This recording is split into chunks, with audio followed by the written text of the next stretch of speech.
para a saída mais próxima de si, localizada em cada um dos pisos, sem nunca utilizar os elevadores para ter acesso às escadas de ambos os lados até ao piso 0, seguindo sempre as instruções do coordenador de segurança devidamente identificado. Ao encontrar-se fora do edifício, dirija-se ao ponto de encontro 2, localizado ao lado dos espelhos de água, junto ao portão norte, para uma triagem. Em caso de ferimento ou mal-estar, mantenha a calma e informe de imediato a pessoa que estiver mais perto de si e aos serviços médicos pelos números 6972 ou 6973. Alguma dúvida sobre os procedimentos aqui apresentados, não hesite em perguntar. A sua segurança é a nossa prioridade. Seja bem-vindo ao Minuto de Segurança do Palácio da Assembleia Nacional. Pedimos a sua atenção para algumas regras em caso de emergência. Para tornar a sua estadia mais confortável, siga as nossas orientações e respeite a sinalização do edifício. Todo o edifício está equipado com modernos sistemas de segurança e antifogo e para outras emergências identificados, e câmaras de videovigilância e sistemas de alarme, detectores de fumo com sensores calor, extintores, carretéis de incêndio, equipa médica, de proteção civil e bombeiros para garantir a segurança de todos. As saídas de emergência, rotas de evacuação e mapas de fuga estão sinalizadas com placas de fácil visibilidade. Tenha em consideração que é proibido fumar em todo o edifício. Estamos na sala do plenário,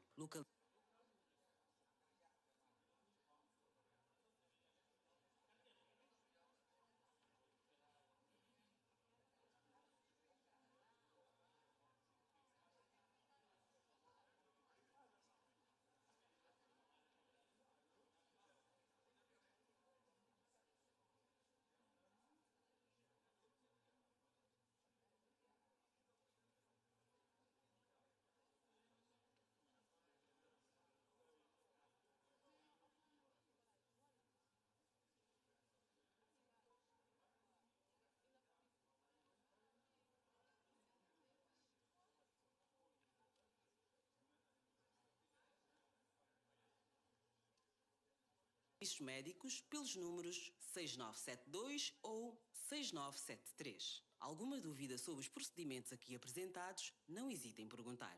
A sua segurança é a nossa prioridade. Seja bem-vindo ao Minuto de Segurança do Palácio da Assembleia Nacional. Pedimos a sua atenção para algumas regras em caso de emergência. Para tornar a sua estadia mais confortável, siga as nossas orientações e respeite a sinalização do edifício. Todo o edifício está equipado com modernos sistemas de segurança e antifogo e para outras emergências identificados, e câmaras de videovigilância e sistemas de alarme, detectores de fumo com sensores calor, extintores, carretéis de incêndio, equipa médica, de proteção civil e bombeiros para garantir a segurança de todos. As saídas de emergência, rotas de evacuação e mapas de fuga estão sinalizadas com placas de fácil visibilidade. Tenha em consideração que é proibido fumar em todo o edifício. Estamos na sala do plenário, localizada no bloco central, com capacidade para 751 pessoas, distribuídas em 3 pisos. Os WCs estão localizados logo após a saída do hemiciclo, em cada um dos pisos devidamente sinalizados. Em caso de emergência, o alarme soa automaticamente. Não entre em pânico. Dirija-se para a saída mais próxima de si, localizada em cada um dos pisos, sem nunca utilizar os elevadores para ter acesso às escadas de ambos os lados até ao piso 0, seguindo sempre as instruções do coordenador de segurança devidamente identificado. Ao encontrar-se fora do edifício, dirija-se ao ponto de encontro 2, localizado ao lado dos espelhos de água, junto ao portão norte, para uma triagem. Em caso de ferimento ou mal-estar, mantenha a calma e informe de imediato a pessoa que estiver mais perto de si e aos serviços médicos pelos números 6972 ou 6973. Alguma dúvida sobre os procedimentos aqui apresentados, não hesite em perguntar. A sua segurança é a nossa prioridade. Seja bem-vindo ao Minuto de Segurança do Palácio da Assembleia Nacional. Pedimos a sua atenção para algumas regras em caso de emergência. Para tornar a sua estadia mais confortável, siga as nossas orientações e respeite a sinalização do edifício. Todo o edifício está equipado com modernos sistemas de segurança e antifogo e para outras emergências identificados, e câmaras de videovigilância e sistemas de alarme, detectores de fumo com sensores calor, extintores, carretéis de incêndio, equipa médica, de proteção civil e bombeiros para garantir a segurança de todos. As saídas de emergência, rotas de evacuação e mapas de fuga estão sinalizadas com placas de fácil visibilidade. Tenha em consideração que é proibido fumar em todo o edifício. Estamos na sala do plenário, localizada no bloco central, com capacidade para 751 pessoas, distribuídas em 3 pisos. Os WCs estão localizados logo após a saída do hemiciclo, em cada um dos pisos devidamente sinalizados. Em caso de emergência, o alarme soa automaticamente. Não entre em pânico. Dirija-se para a saída mais próxima de si, localizada em cada um dos pisos, sem nunca utilizar os elevadores para ter acesso às escadas de ambos os lados até ao piso 0, seguindo sempre as instruções do coordenador de segurança devidamente identificado. Ao encontrar-se fora do edifício, dirija-se ao ponto de encontro 2, localizado ao lado dos espelhos de água, junto ao portão norte, para uma triagem. Em caso de ferimento ou mal-estar, mantenha a calma e informe de imediato a pessoa que estiver mais perto de si e aos serviços médicos pelos números 6972 ou 6973. Alguma dúvida sobre os procedimentos aqui apresentados, não hesite em perguntar. A sua segurança é a nossa prioridade.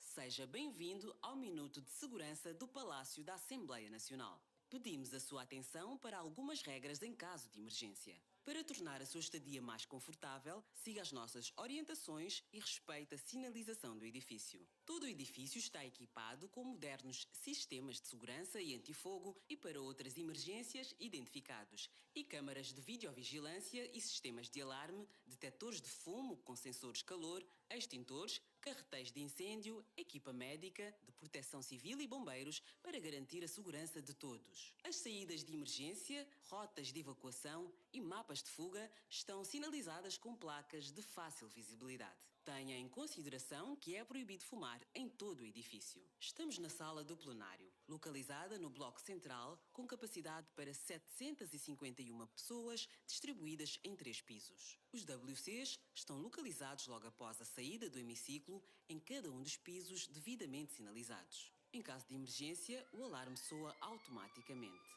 Não entre em pânico. Dirija-se para a saída mais próxima de si, localizada em cada um dos pisos, sem nunca utilizar os elevadores para ter acesso às escadas de ambos os lados até ao piso 0, seguindo sempre as instruções do coordenador de segurança devidamente identificado. Ao encontrar-se fora do edifício, dirija-se ao ponto de encontro 2, localizado ao lado dos espelhos de água, junto ao portão norte, para uma triagem. Em caso de ferimento ou mal-estar, mantenha a calma e informe de imediato a pessoa que estiver mais perto de si e aos serviços médicos pelos números 6972 ou 6973. Alguma dúvida sobre os procedimentos aqui apresentados, não hesite em perguntar. A sua segurança é a nossa prioridade.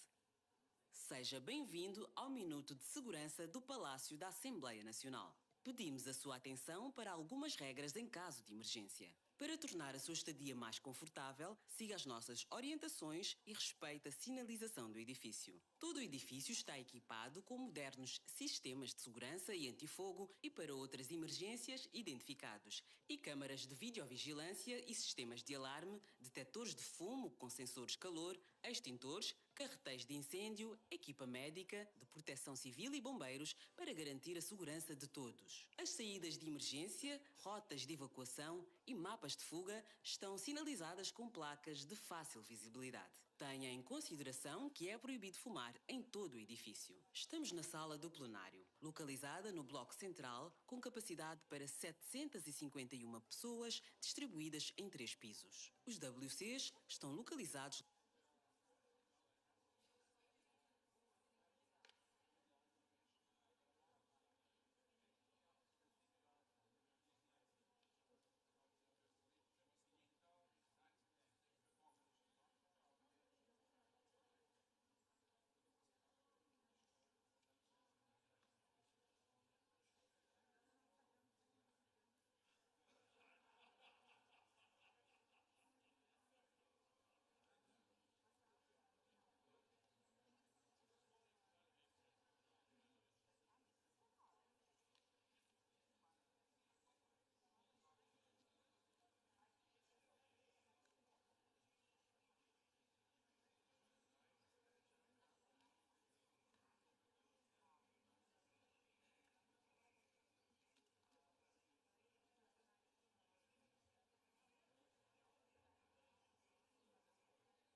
Bienvenue à tous et à toutes. Welcome to everyone. It's my pleasure to call on Mr. Nicolet from France.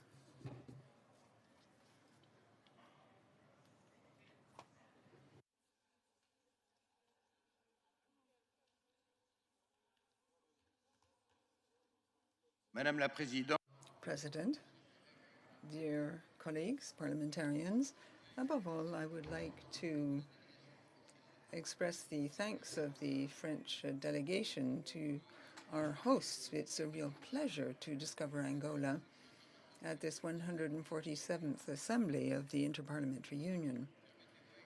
May I also send greetings to our President, Duarte Pacheco, who has unflaggingly worked for the organization, developing and strengthening it.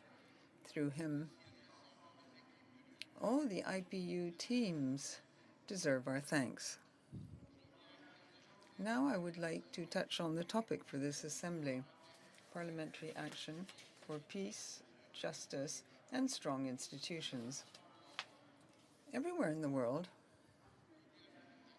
the democratic ideal has been attacked owing to fake news, populist maneuvering, attempts at interference of all kinds.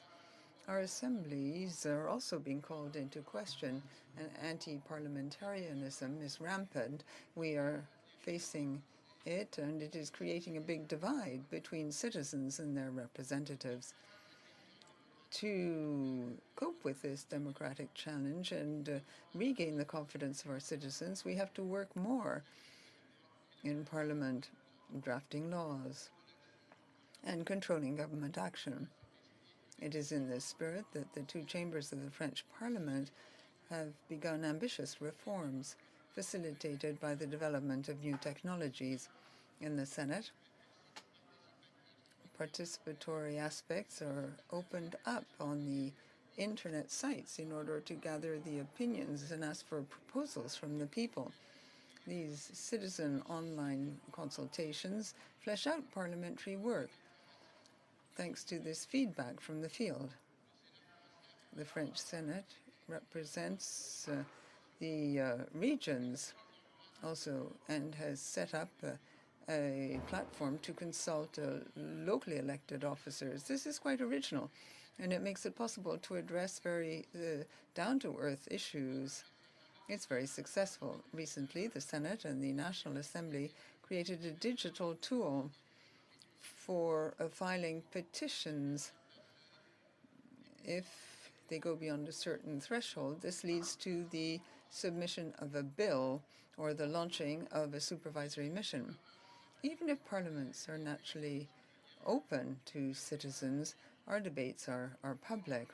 We have to go further today.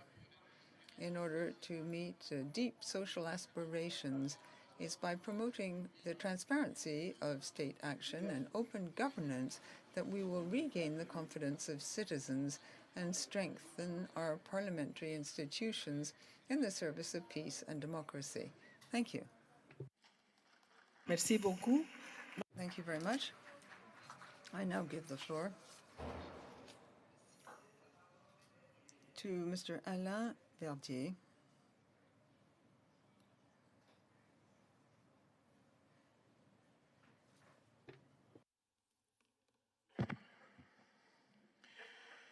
Thank you very much. Dear colleagues, ladies and gentlemen, allow me, on behalf of the Azerbaijan delegation, to greet you. The legislatures of the countries we represent play a progressive role in the establishment of peace and justice, as not in the topic we are discussing, in terms of the close links they have with civil society, state institutions, and populations.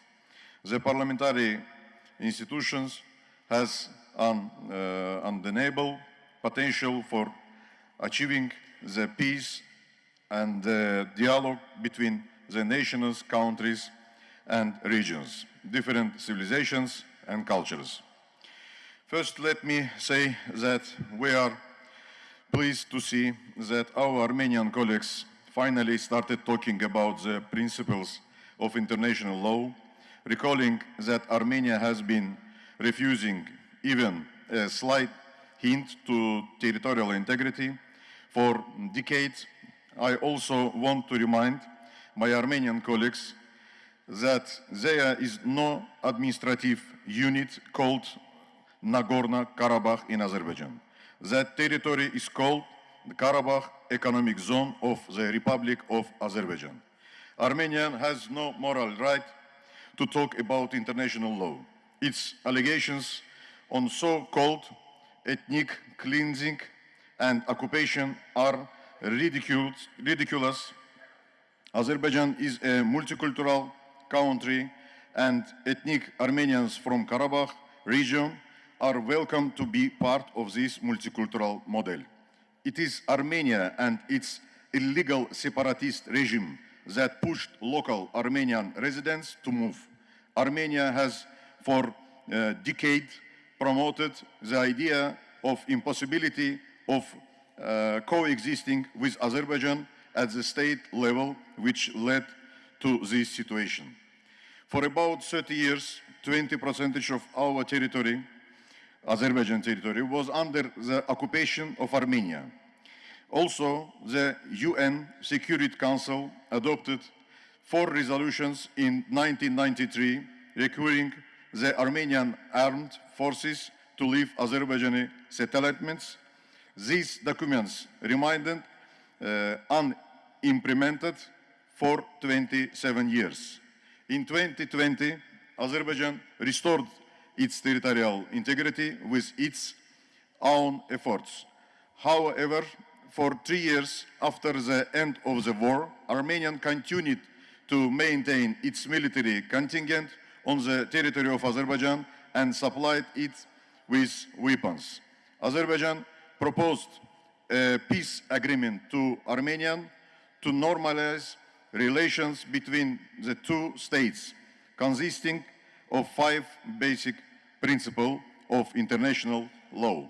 Unfortunately, this human step taken by Azerbaijan remained without any answer, and the final peace agreement has not yet been signed. Over the past 3 years, Azerbaijani government has taken practical steps to reintegrate the local Armenian population into Azerbaijani society. The president of the country appointed a member of the Azerbaijani parliament as a special representative to conduct negotiation with the representative of Armenian residents living in Karabakh. Milli Majlis, our parliament, using the capabilities of parliamentary diplomacy, actively participates in the implementation of the existing innovations related to the establishment of regional peace as a whole. To continuing regular military provocations forced Azerbaijan to conduct local anti-terrorist measures on 19-20 September in these years. As a result of these actions, which lasted only for 23 hours, aimed only to neutralizing the military infrastructure, the illegal military groups were neutralized and disarmed. The President of Azerbaijan guaranteed social security, economic, religions, education, and municipal freedoms to the local Armenian population. A portal for applications has been created to formalize the process of reintegration of Armenians. Despite this, the local Armenian population decided to move from the territory of Azerbaijan. Their relocation took place completely, voluntarily, freely, accompanied by media representatives. During the resettlement, they received the necessary assistance from Azerbaijan law enforcement agencies and medical personnel. People were provided with water and food, and they themselves confirmed this when they found themselves on the territory of Armenia. No violent methods of pressure were recorded on them. This was confirmed in a statement made by a representative of the UN High Commissioner for Refugees in Armenia, Kavita Belani. In addition, last 30 years, for the first time in these years, 2 UN missions visited the region on October 1st and 10th. Missions officials said there was no damage caused to civilian infrastructures, hospitals, schools, religious or public facilities in the area. Today, the Azerbaijani state is interested in signing a final peace agreement with Armenia to forget 30 years of hostility and achieve a sustainable peace. This can serve as a solid basis for lasting peace in the South Caucasus. There is no other alternative than peace. Thank you very much. Thank you very much. Now we can call Madame Glover Hall from Bahamas, please.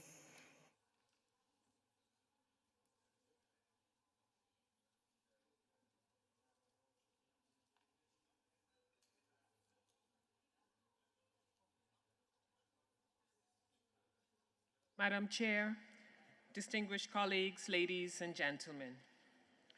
As we take the steps necessary to realize SDG 16, we do with full knowledge that every step we take toward our goal brings us that much closer to building a better society. The government of the Bahamas embraces inclusivity, and in 2022, we launched our public service professional engagement program, achieving our goal to have people living with disabilities make up 10% of the cohort.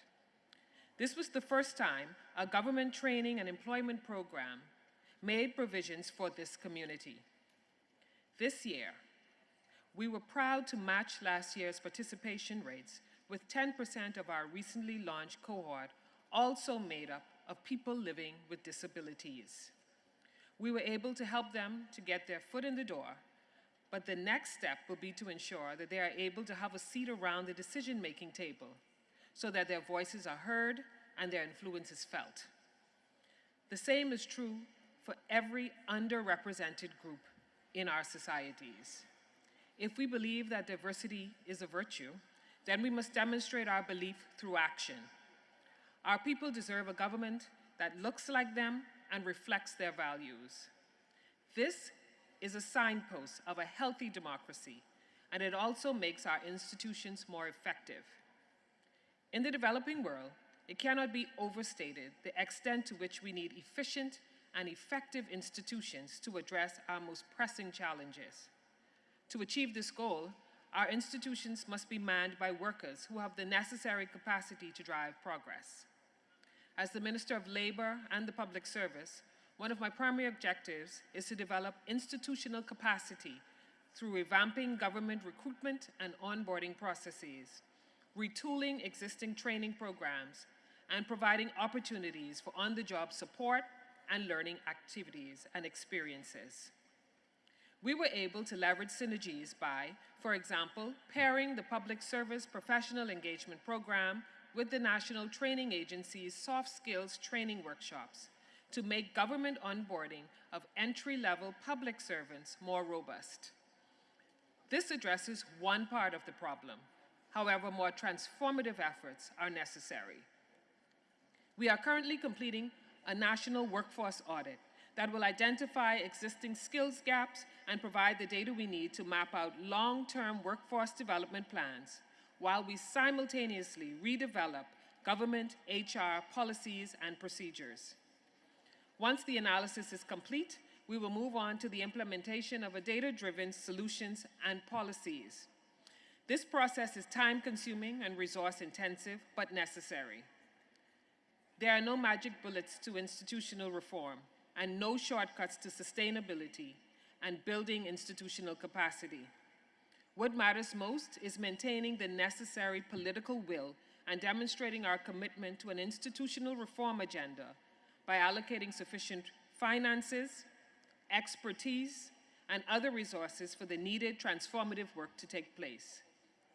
To build stronger institutions, the developing world needs support, both financial and technical support, as well as a willingness by all parties to move away from cookie-cutter approaches and dive into local data so that countries can develop their own homegrown plans for institutional reform and capacity building.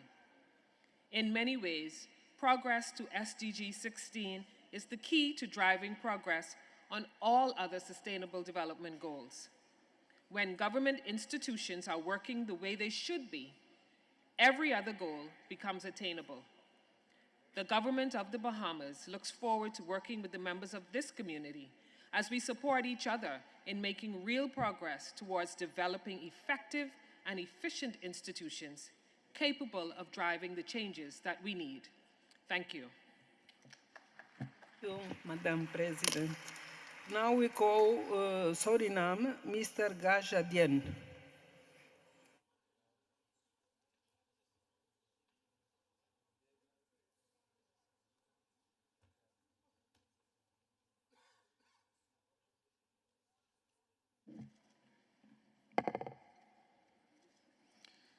Madam President, Excellencies, dear colleagues, ladies and gentlemen, good afternoon. Madam President, let me first take this opportunity to express my appreciation for the warm welcome extended to me and my delegation of Suriname by the National Assembly of Angola. I also welcome my Caribbean new member in the IPU, the Bahamas. As we know, it is well known that to promote peaceful and inclusive societies, we need to provide access to justice for all and building effective, accountable, and inclusive institutions at all levels. We acknowledge our essential role as parliamentarians to ensure that every citizen all around the world should be free of fear from all forms of violence and feel safe as they go about their lives whatever their ethnicity, faith, or sexual orientation is. The 17 Sustainable Development Goals, SDGs, embedded in the 2030 Agenda for Sustainable Development are commonly defined and agree blueprints for all countries to achieve a better and sustainable future for humankind and the planet. The SDGs serves as a continuous reminder and motivation for governments, parliaments, the private sector, civil society, and local communities in their pursuit of continued action, acceleration of the implementation of this robust and ambitious universal goal. The SDGs as an opportunity for parliamentarians to demonstrate their commitment to improving people's life and the health of the planet on which all human existence depends. In the case of Suriname, recognizing the need for coordination at a national level, institutional arrangements were introduced to bring about more coherence and ownership. We are committed to achieve the SDGs, and we underscore the importance and inclusive development approach within the national policy framework and strategies by leaving no one behind. The SDGs are fully included in our multi-year planning 2022-2027. Nowadays, the world experiences a growing sense of insecurity, division, instability. Therefore, both local and international actors, government and citizens, and local communities need to come together to refocus on the value of courteous and constructive dialogue to build trust, which is needed to build resilience. Institutions can be made more effective through involvement in projects and courses, also by strengthening partnership with different institutions and actors from various working areas. Our National Assembly has a neutral and independent position in the society.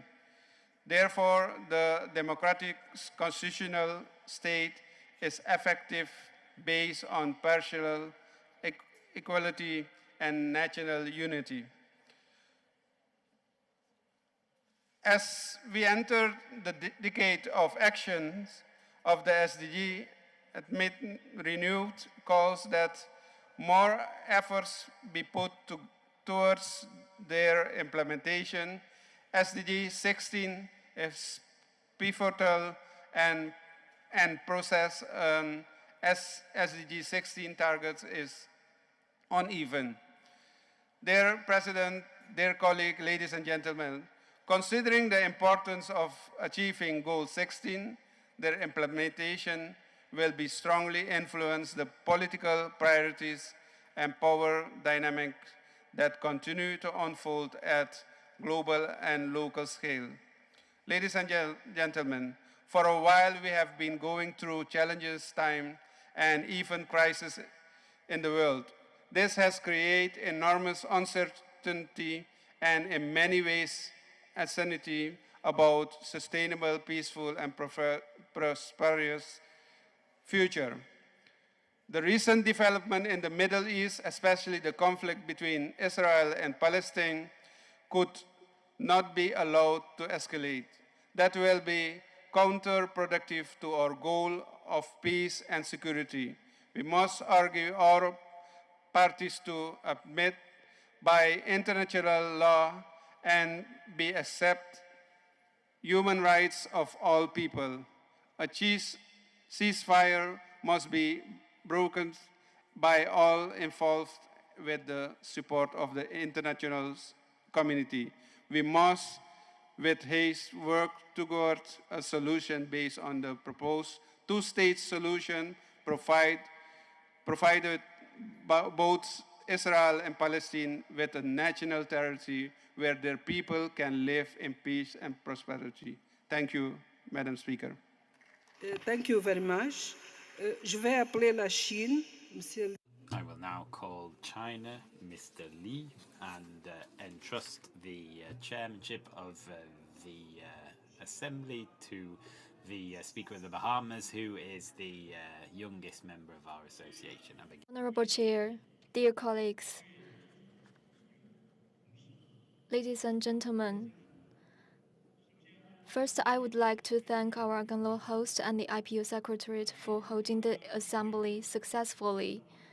It's my great honor to speak at the general debate. To achieve sustainable development is a major challenge faced by all humanity today. Addressing global challenges is the common responsibility of all countries. China's President Xi Jinping proposed that no global problem can be solved by any one country alone, and there must be global action. He put forth the Global Development Initiative, calling on the international community to speed up the achievement of the 2030 Agenda for Sustainable Development, think in a systematic way and respect diversity of civilizations. In the face of global challenges, we need peace and justice as basic guarantees, strong institutions and governance capabilities, as well as consensus and cooperation among legislators.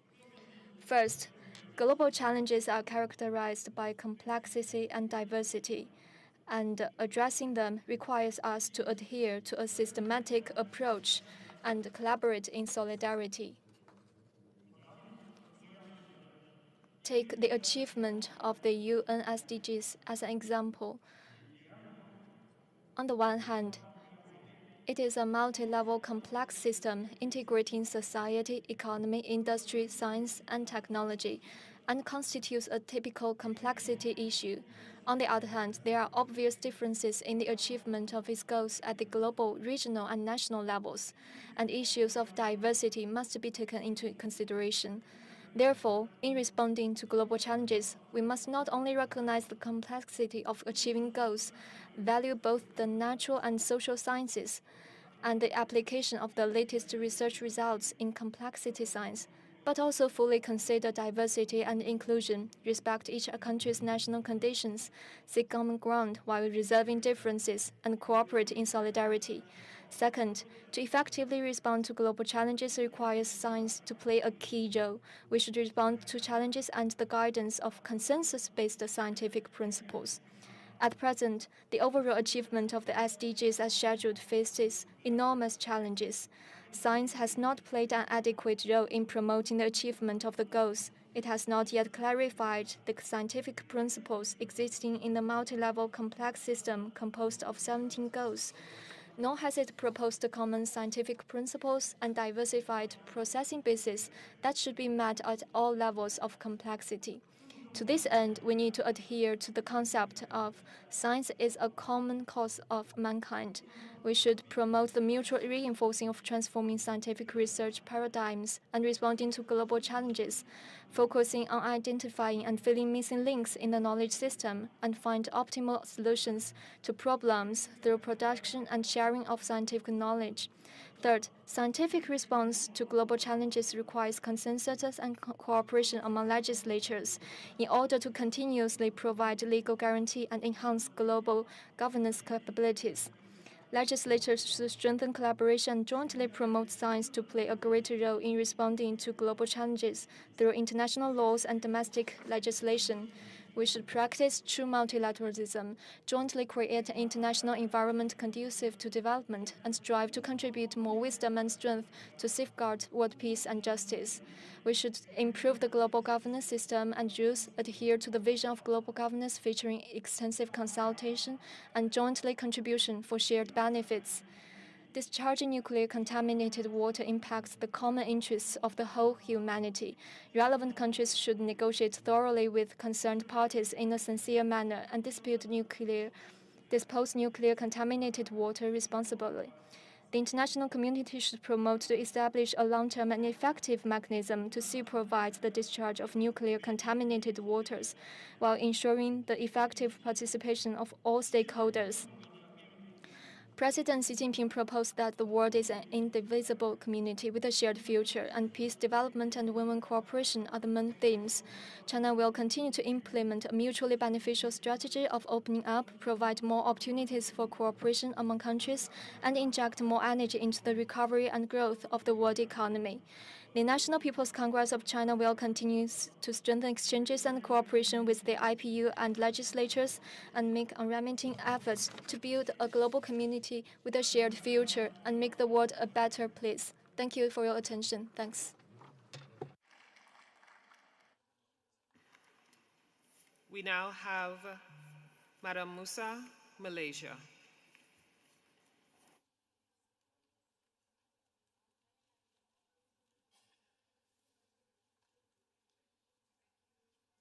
Thank you, Madam President, dear colleagues.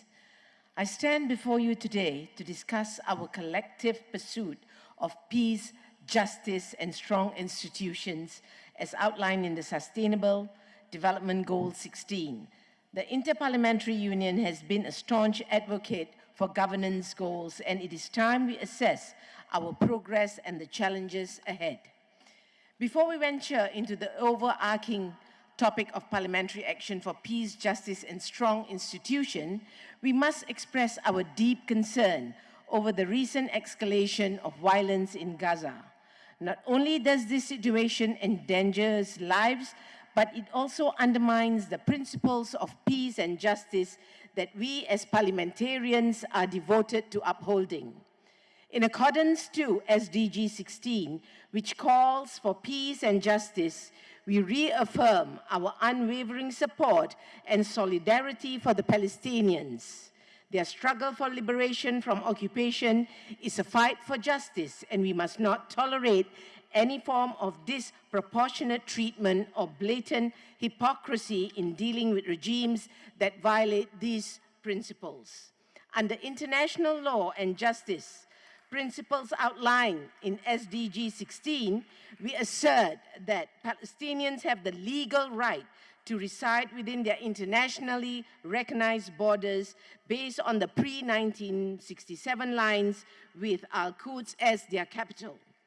We implore the United Nations Security Council members to discharge their solemn duties outlined in the Charter and the SDG 16 by expeditiously summoning an emergency session.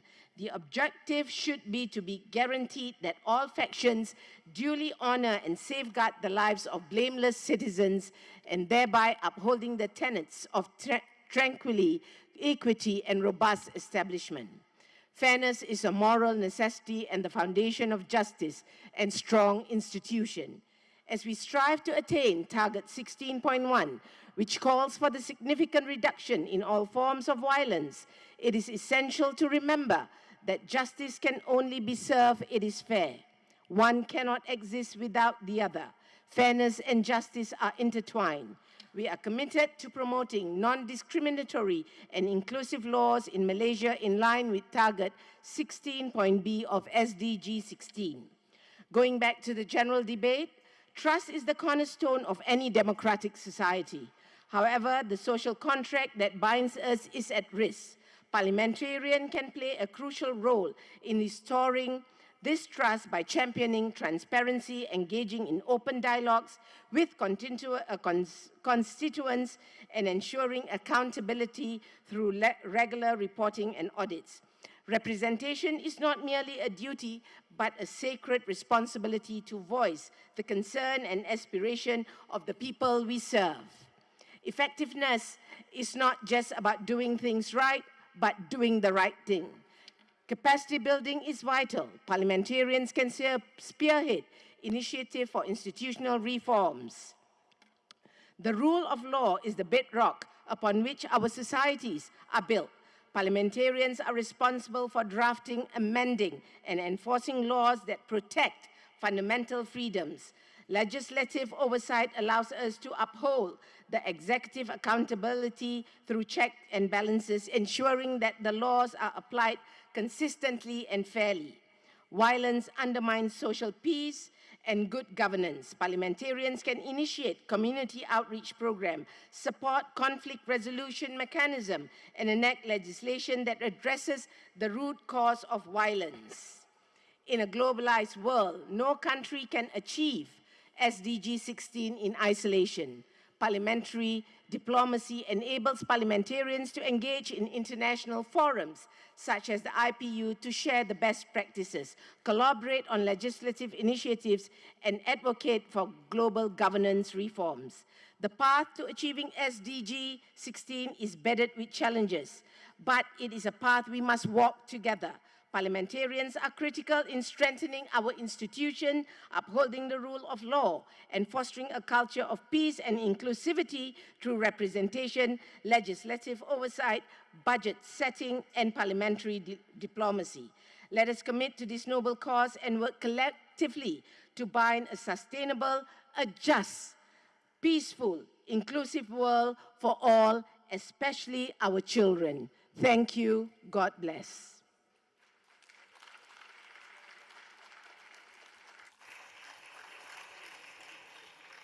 Thank you. Next, Guinea.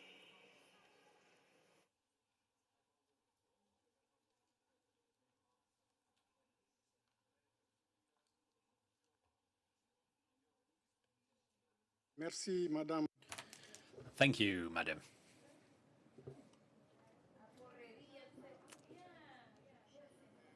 Chair, colleagues, ladies and gentlemen. On behalf of the Speaker of the National Transitional Council of Guinea, I would like firstly to congratulate the National Assembly of Angola and the IPU for the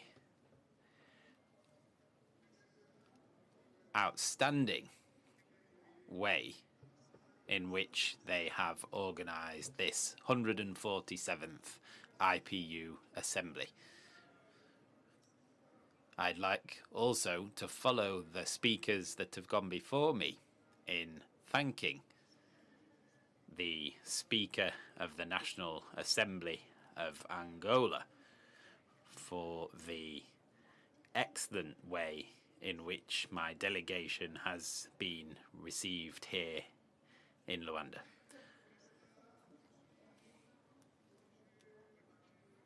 I am also obliged to discharge a duty,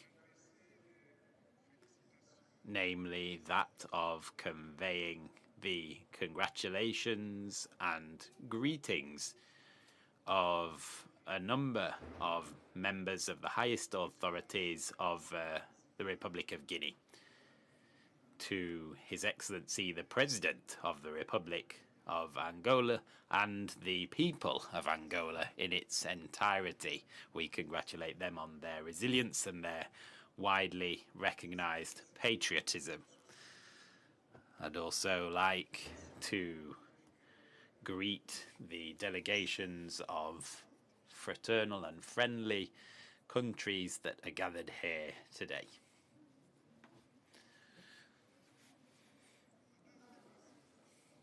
Madam, colleagues, the National Transitional Council in Guinea is delighted to take part in this important meeting to promote peace, justice and strong institutions. In Guinea, we are convinced that the lack of commitment to that goal within the Sustainable Development Goals is the fundamental reason why citizens no longer believe in their governments, and the main determining factor in the repeated crises that are battering our countries, which sometimes go as far as coup d'etat. Ladies and gentlemen,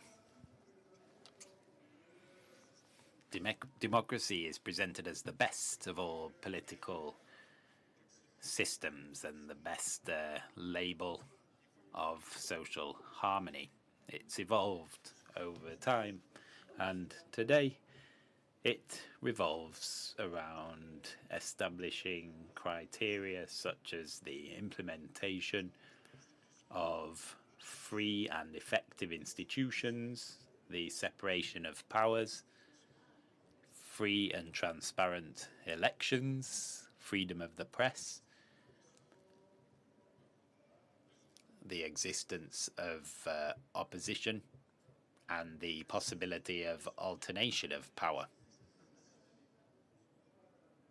The adoption of these principles is not a problem from a legislative and institutional point of view. However,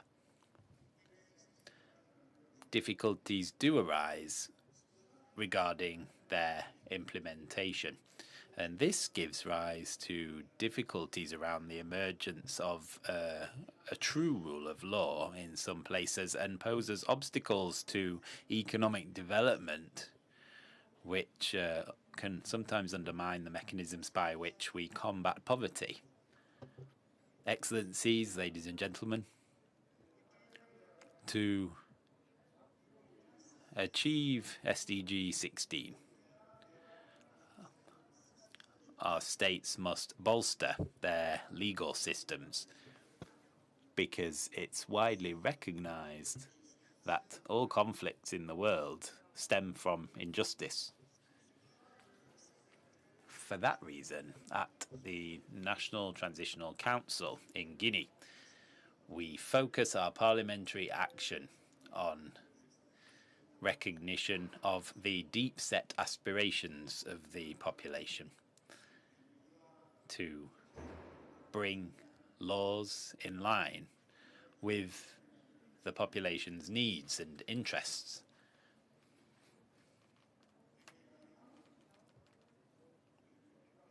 Similarly, parliaments must ensure that they practice rigorous oversight of government activities to ensure that public policies are in line with the legitimate majority interests of their populations.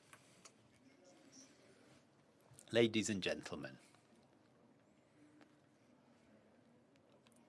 opting for peace, justice, and the establishment of strong institutions as the central theme of this 147th IPU Assembly is warmly welcomed by the National Transitional Council of Guinea, which fully espouses that topic, and we'd like to assure every one of you that we are working tirelessly to promote the establishment of a unified society without violence. Thank you.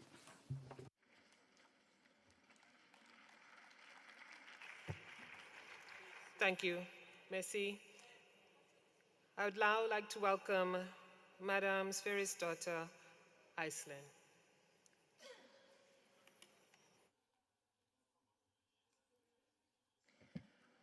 Madam President, dear colleagues, I represent a country that puts a high premium on peace, does not have a military, and has never had its own armed forces. On the list of the safest countries in the world, Iceland ranked recently #1 for the 14th year in a row. Still, it is important to have in mind the peace that Iceland enjoys, has and appreciates, is protected by a system of international law, by international organizations that safeguards these laws, and moreover, we are protected by our allies who promise to defend Iceland in case there is such a breakdown in the international system that our security would be threatened. Dear colleagues, global challenges to peace in the 21st century seems to be multiplying, not only in number, but in severity. We are witnessing too many places that do not enjoy peace, justice, or security. Usually, there are no winners in battle, and conflicts around the world have been a driver of rising humanitarian needs and hunger. It is vital that the international system can show that it can withstand its toughest test without breaking apart. It therefore saddens and worries me that in what should be a meaningful forum here in this beautiful room, we cannot come together on a message regarding the horrific events that is taking place in our world today. It is our job as MPs to find any means to fight for peace. We need to take the long view and contemplate how our actions today will look a few decades from now.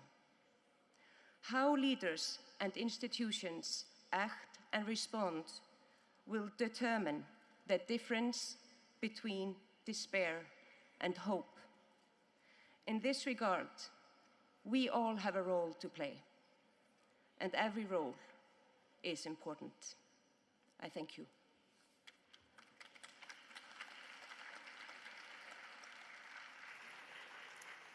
Thank you, Iceland.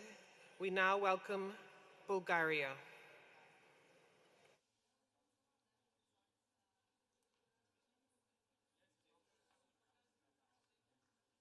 Madam President, ladies and gentlemen, esteemed delegates to the 147th IPU Assembly. As a member of the Bulgarian National Assembly, I'm honored and privileged to address you today and to present our position and commitments to the theme of parliamentary action of peace, justice, and strong institutions. I would like to use the opportunity to express our gratitude for hosting this year's assembly in Luanda, Republic of Angola. This is highly symbolic and reflects the spirit of global cooperation. We welcome the recently announced membership of the African Union in the G20 and Africa's deserved aspiration to play a leading role in global affairs. It represents a great opportunity to debate the proposals of the African states for their and for our global future. Africa has increased its geopolitical importance in the fast-changing global context. Therefore, African countries should make their voices heard.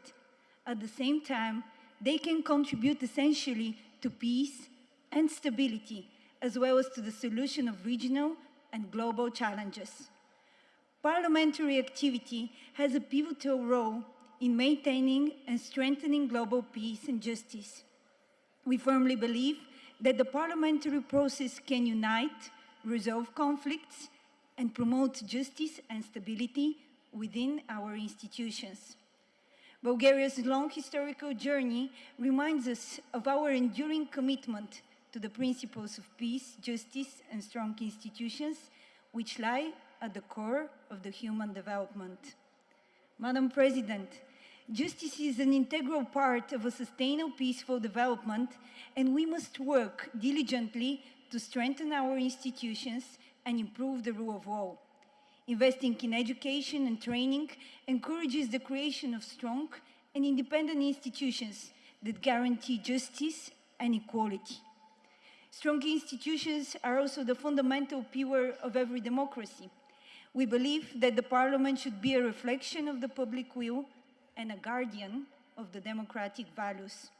We promote open dialogue with citizens and their involvement in the decision-making process, and only in this way we can build strong and more resilient institutions.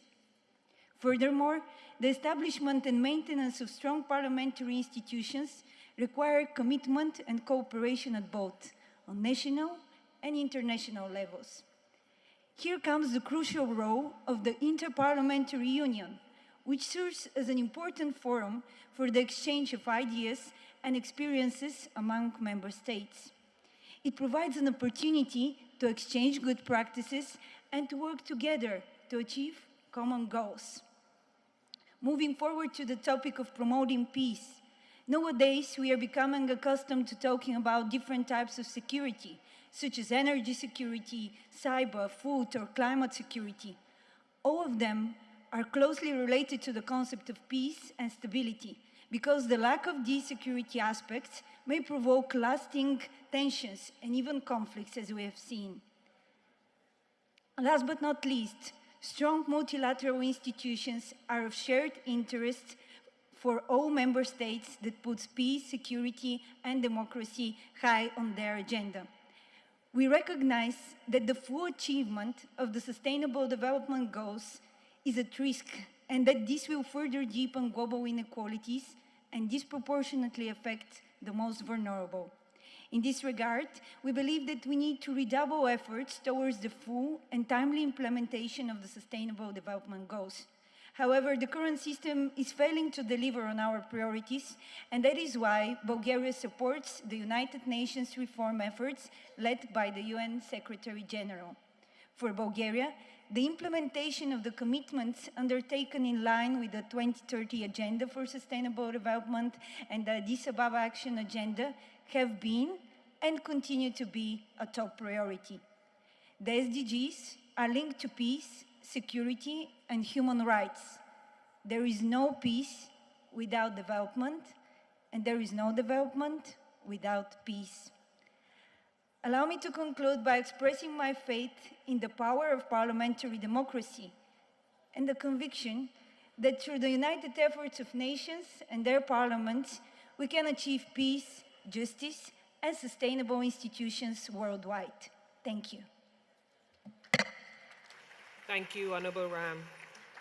We now welcome to the podium India.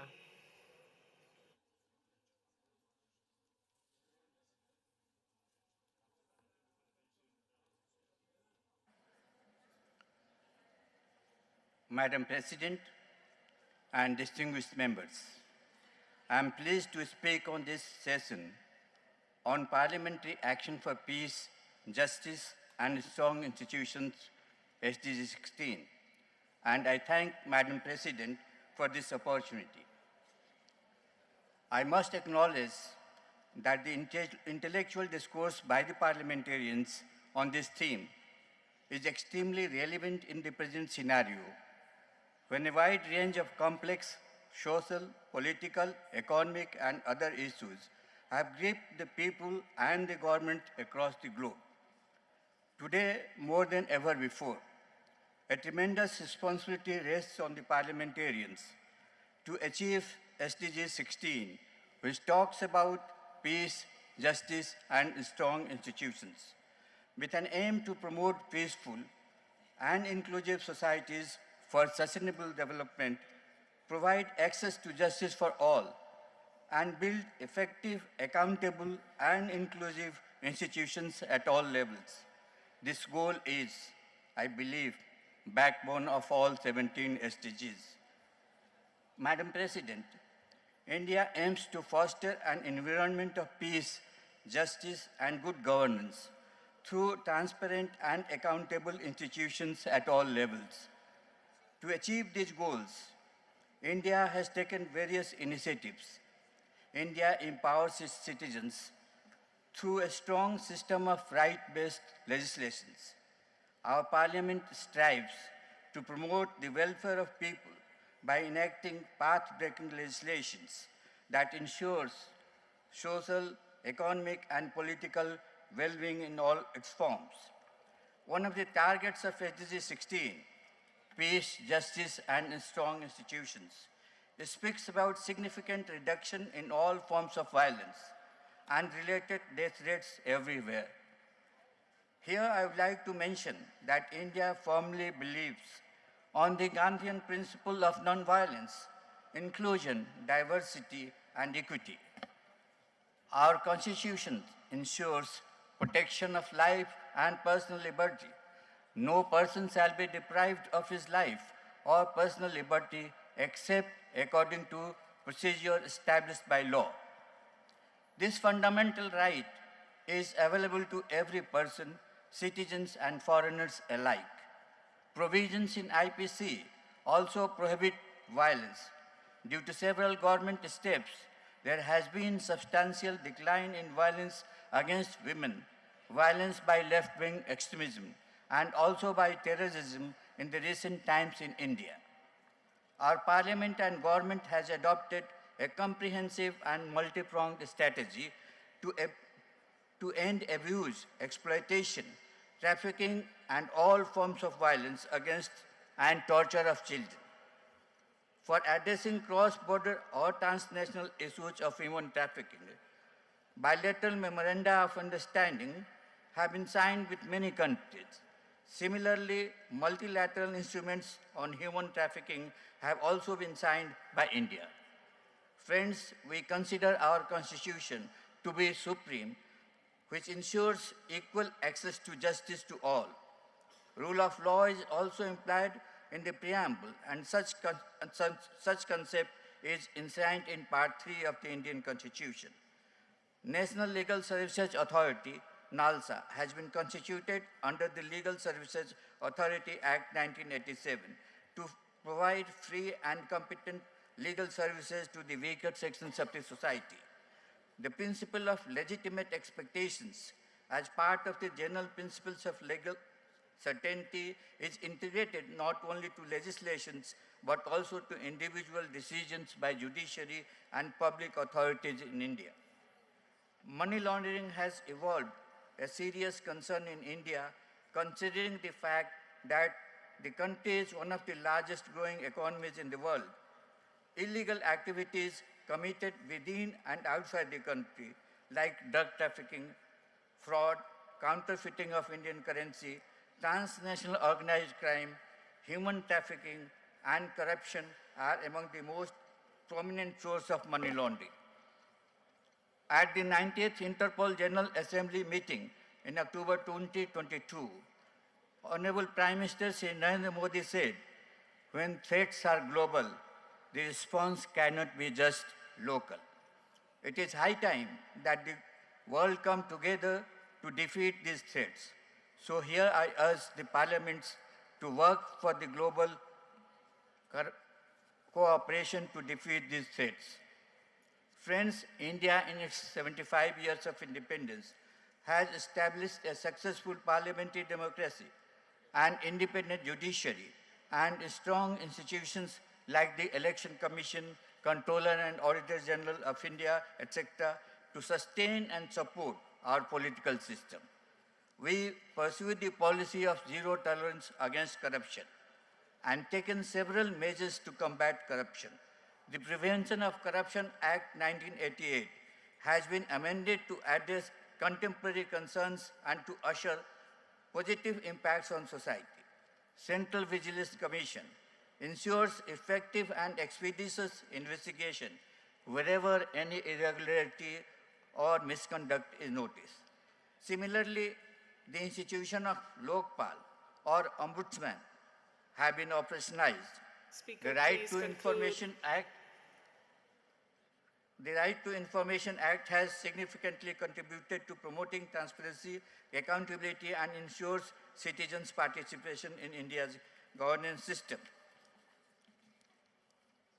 Madam President, before I conclude, I would like to reiterate that official development assistance provided by developed countries constitute an important source for financing the needs and SDGs of emerging economies. There is a need for united voice to ensure that the developed countries honor their ODA commitments, especially in these unprecedented times. Thank you very much. Thank you, India. We now invite to the podium the Honorable Zacharias, Romania.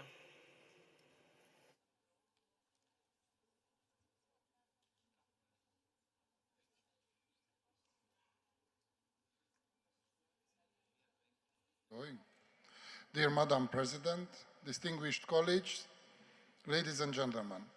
First of all, I would like to thank the IPU and the Angolan hosts for the good organization of this event.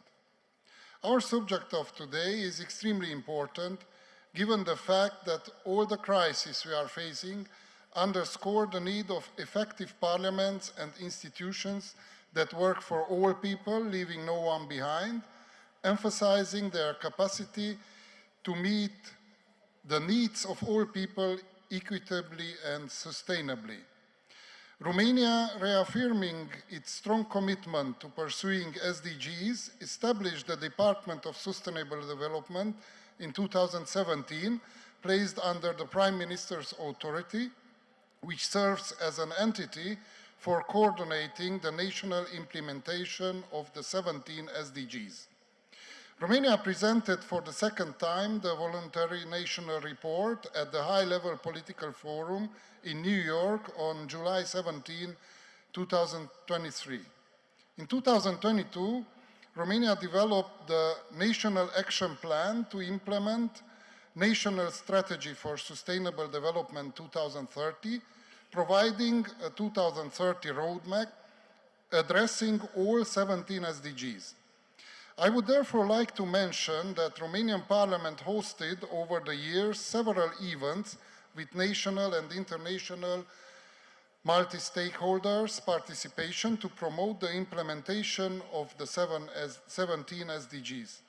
In addition, for interlinkage and policy coherence, Romania has established 22 sustainable development hubs in all ministries, composed of 90 specialists, which are the same regardless of the electoral cycles.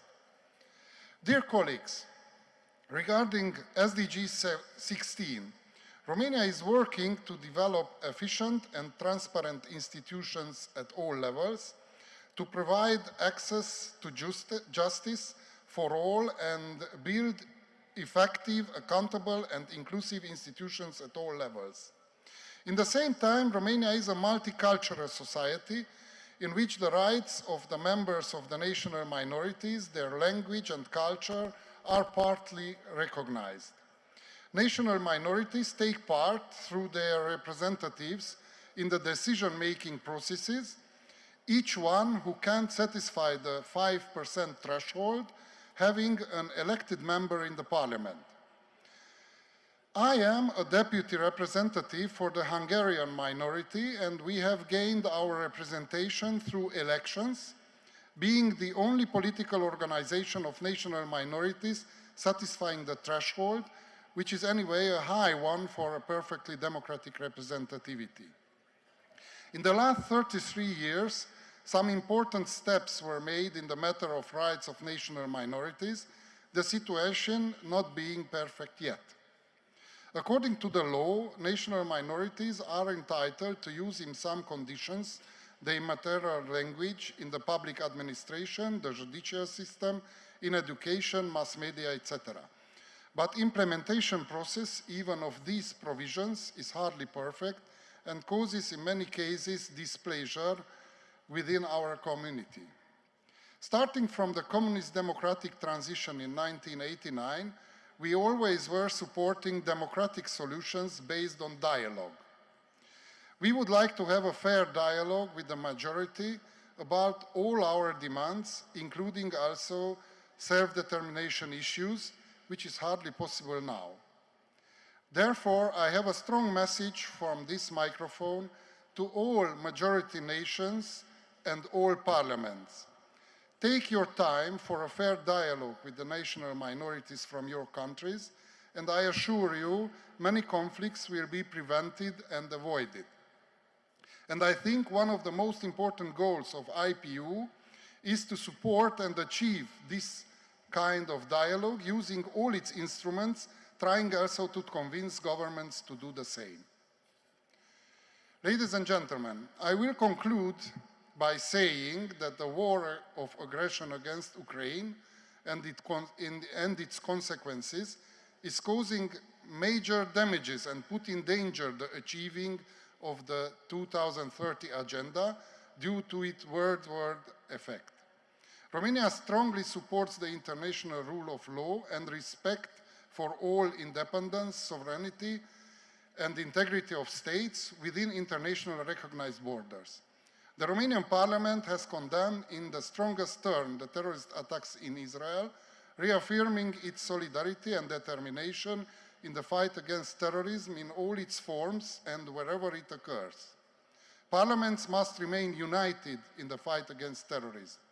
Parliament of Romania will continue to take part in the global effort to fight extreme poverty and to support the development of sustainable democratic institutions in developing countries by sharing even its own experience. Thank you for your attention. Thank you, Romania. We now invite to the podium Honorable Klein, Germany.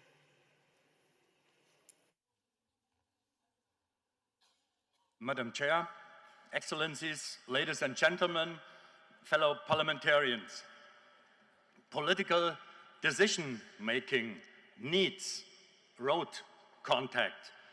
Governments quite often live in a bubble. Parliamentarians are somehow grassroots institutions. We have this contact, and I think it's our obligation to safeguard this contact and to close the gap between state and people. People want to have better and easier lives. They want to have perspectives and jobs. And nobody knows that better than parliamentarians. Nobody knows that better than the representatives of local people. And SDG 16 is exactly about those perspectives.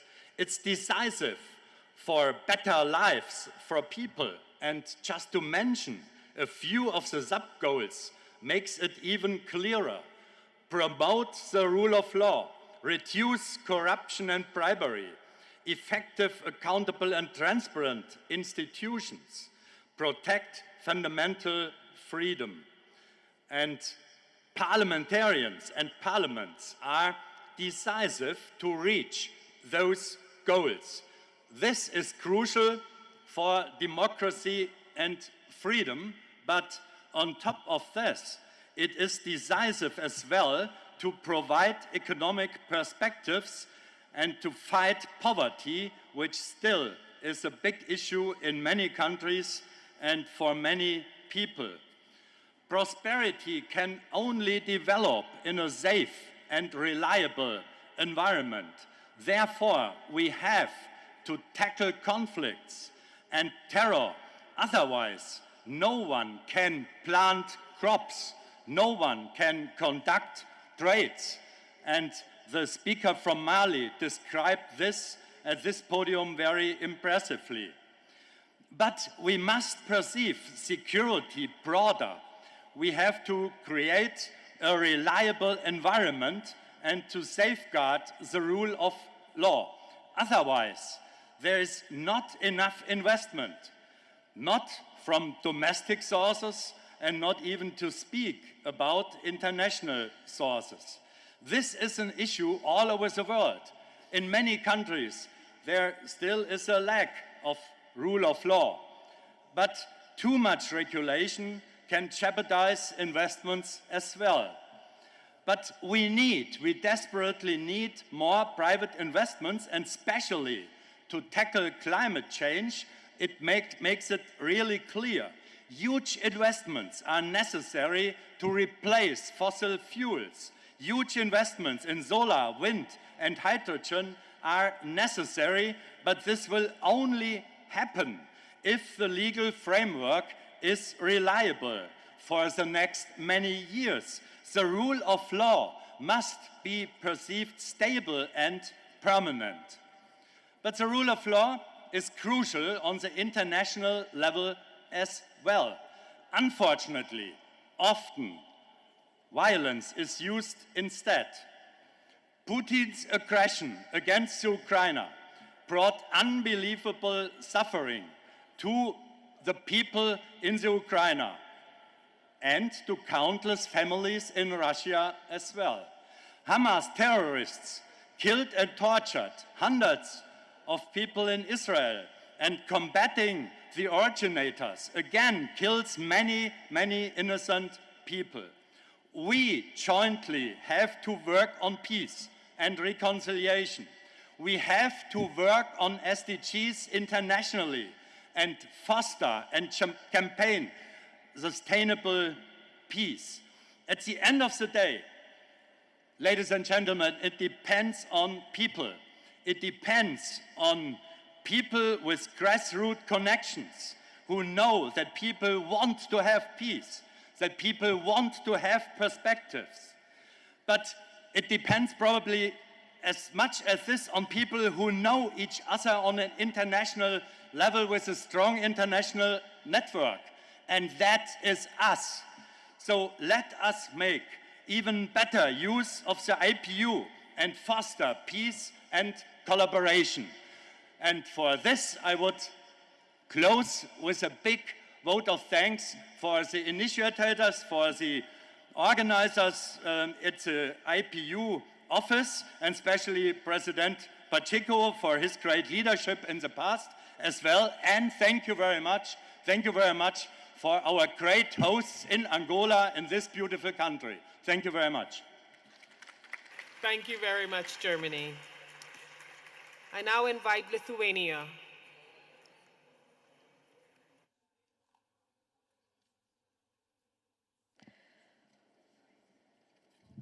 President of the Assembly, speakers of Parliament, colleagues, it's a pleasure to be here with you today to discuss topical matters. At the heart of every state, a peaceful, engaged society, universal justice, and strong institutions. This important objective of the Sustainable Development Agenda sometimes fails to receive the attention it deserves when we focus on meeting people's primary and basic needs. However, we should never lose sight of it. We need to create inclusive prosperity in every country so that all people can lead secure lives in fair societies and have confidence in public institutions. Lithuania's primary objective in implementing SDG 16 is to improve the security of its population. We continue to rank among the safest EU countries in terms of reports on local occurring crime, violence, and vandalism. The number of victims of human trafficking in our country is decreasing significantly. However, we must remain vigilant. Belarus has been conducting a hybrid attack against Lithuania and other EU countries in the region since 2021 through weaponizing irregular migration. On top of that, many war refugees from Ukraine arrive in Lithuania as a result of Russia's brutal, unprovoked war against Ukraine. The painful experience and difficult financial situation make both the war refugees and illegal migrants more vulnerable. Therefore, we stand committed to a sustained fight against human trafficking and to ensure border control. Building effective, responsible, and inclusive institutions is crucial for reaching SDG 16 objectives. This requires a competent and efficient public sector that efficiently contributes to proper public administration and meets the public expectation. This is an integral part of ensuring our aims of public security and the right of remedy for all. Lithuania aims to further improve the national institutional setup and increase institutional capacities and competence. To this end, two major legislative packages have been drawn up. They include the draft law of budgetary institutions and draft law on public institutions. These drafts are aimed at enhancing public governance by introducing its new model. Lithuania is consistently striving to improve the local system of public governance. The main directions of improvement include increasingly the efficiency and openness of public governance, raising public participation in decision-making, and improving accessibility and affordability of public services. Our country maintains a sustained focus on corruption as one of the most important social problems. Positive change in that area was driven by the implementation of anti-corruption measures covering a wide range of initiatives, including but not limited to education, control, and monitoring both in the public sector and the society at large. In implementing SDG 16, it is important to ensure an equal right of justice for all. The Constitution and the legislation of the Republic of Lithuania guarantee the right of remedy to every person whose rights or freedoms are violated. Persons who are unable to protect, defend their violated or contested rights of their own may be granted state-guaranteed legal aid under the procedure laid down by law. In the context of strengthening public institutions and increasing public trust, we should question whether the population can trust public institutions where a country is involved in a brutal war against another country. I insist you to ask yourself what the authorities in your country have done to stop it.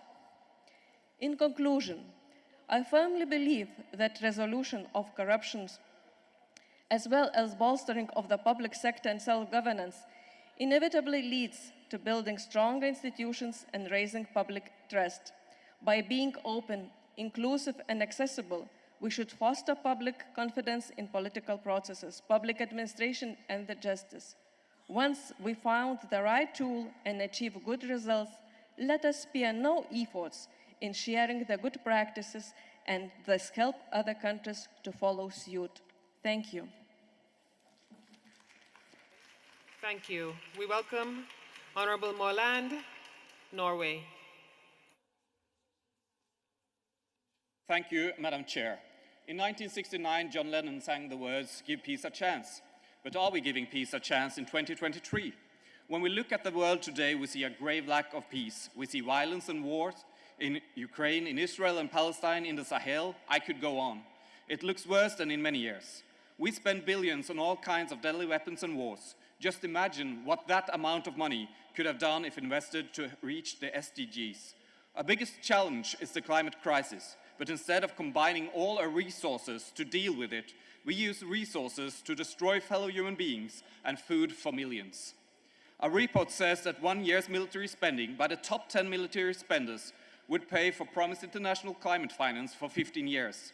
In my own small country, Norway, we're going to spend 1.5 billion more on the defense sector next year.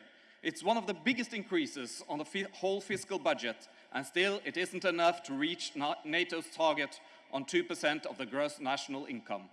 How can we stop this spiral of more violence, war, and ever-growing defense budgets? I think one of the answers is strong institutions with tools to help resolve conflicts without violence and war. This was also the original thought behind the IPU. Despite years of good work, hundreds of meetings and speeches, we are still a very long way away from that goal. Where are our strong international institutions? How can we work to make the IPU a better tool for actually solving conflicts? And what about the UN? It's been frustrating to see the UN Security Council failure to act on Russia's unprovoked invasion of Ukraine. Something needs to be done with the UN Security Council. Is it representative? And then there is the use of the veto. Is it right that an aggressor that has violated international law can sit on the council and block decisions? Yet, the UN General Assembly has voted by a huge majority to demand Russia's immediate withdrawal, reaffirming Ukraine's sovereignty and territorial integrity. Still, unfortunately, it doesn't seem to change much on the ground. But is there hope? I think Angola proves that there is. And a year ago, the IPU Assembly was held in beautiful Luanda, a country with a brutal history of almost 1 million people killed in a 100-day period, just a few decades ago. Many of us came back home deeply moved after going to the Genocide Museum. But to see what Rwanda has achieved after, when it comes to peace, reconciliation and development, was impressive.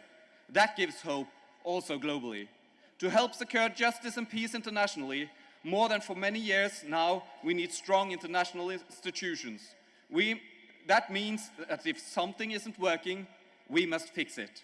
This assembly might not be the best singers to sing "Give Peace a Chance," but we could be the politicians who give peace a real chance. Thank you. We welcome to the podium Honorable McGuinty, representing Canada.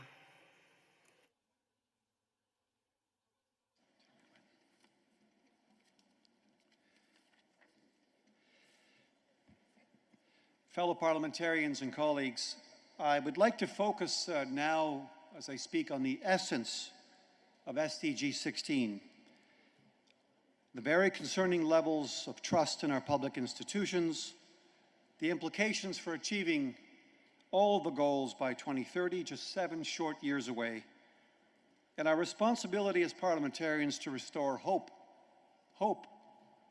to our people. SDG 16 is about building peaceful and stable societies based on respect for human rights, including the right to development, the effective rule of law, and good governance at all levels, while fostering transparent, effective, and accountable institutions. I think SDG actually describes democracy. But when we look around the world, we don't always see democracy. We see, or we are personally experiencing, war and conflict, competing truths, the absence of community, epidemics of loneliness, and polarization. And all of this is in the context of widespread mistrust. Listen to this, colleagues. The 2023 Edelman Trust Barometer reports that out of a range of institutions or groups that includes journalists, businesses, chief executive officers, government leaders, that would be us, are the least trusted in the world. The group most trusted? Scientists. It's therefore not surprising that with SDG 16 as a key enabler to achieving the 2030 agenda, the world is missing the target on many of the goals. In fact, there is open discussion at the United Nations on the need for a rescue mission. Let's be honest. We knew implementing the 2030 agenda, which requires the reform and redesign of long-standing practices, re-engineering our economies, was never, ever going to be easy. This brings me to my last and hopefully optimistic point. Parliaments are at the heart of democracy, and SDG 16 is about us as parliamentarians. We need to translate, to communicate, to implement, and to operationalize SDG 16, and we have to bring our people along because they do not understand.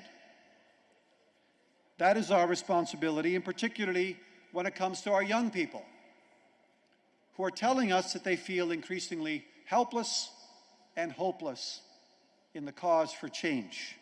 This is not a good thing for our future. Part of the strengthening effort means engaging our partners so that we better understand these SDGs and in turn inspire the public we serve. The time for discussion without action is over. The time for discussion or non-comprehension is over. The stakes for the planet and the people, especially the next generation, have never been higher.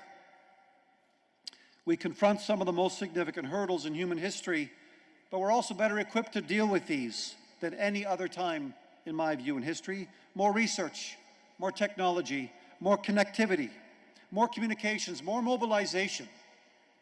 We can do this, and we will. Never forget the IPU's motto, for democracy and for everyone. We leave no one behind.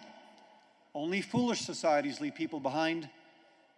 Let's be encouraged that through democracy, through stable, peaceful institutions, through parliaments, our hopes and the radical transformations that are required, they will be realized. Thank you very much, colleagues. Thank you, Honorable McGuinty. We welcome Honorable Gisisi, Ethiopia, to the podium.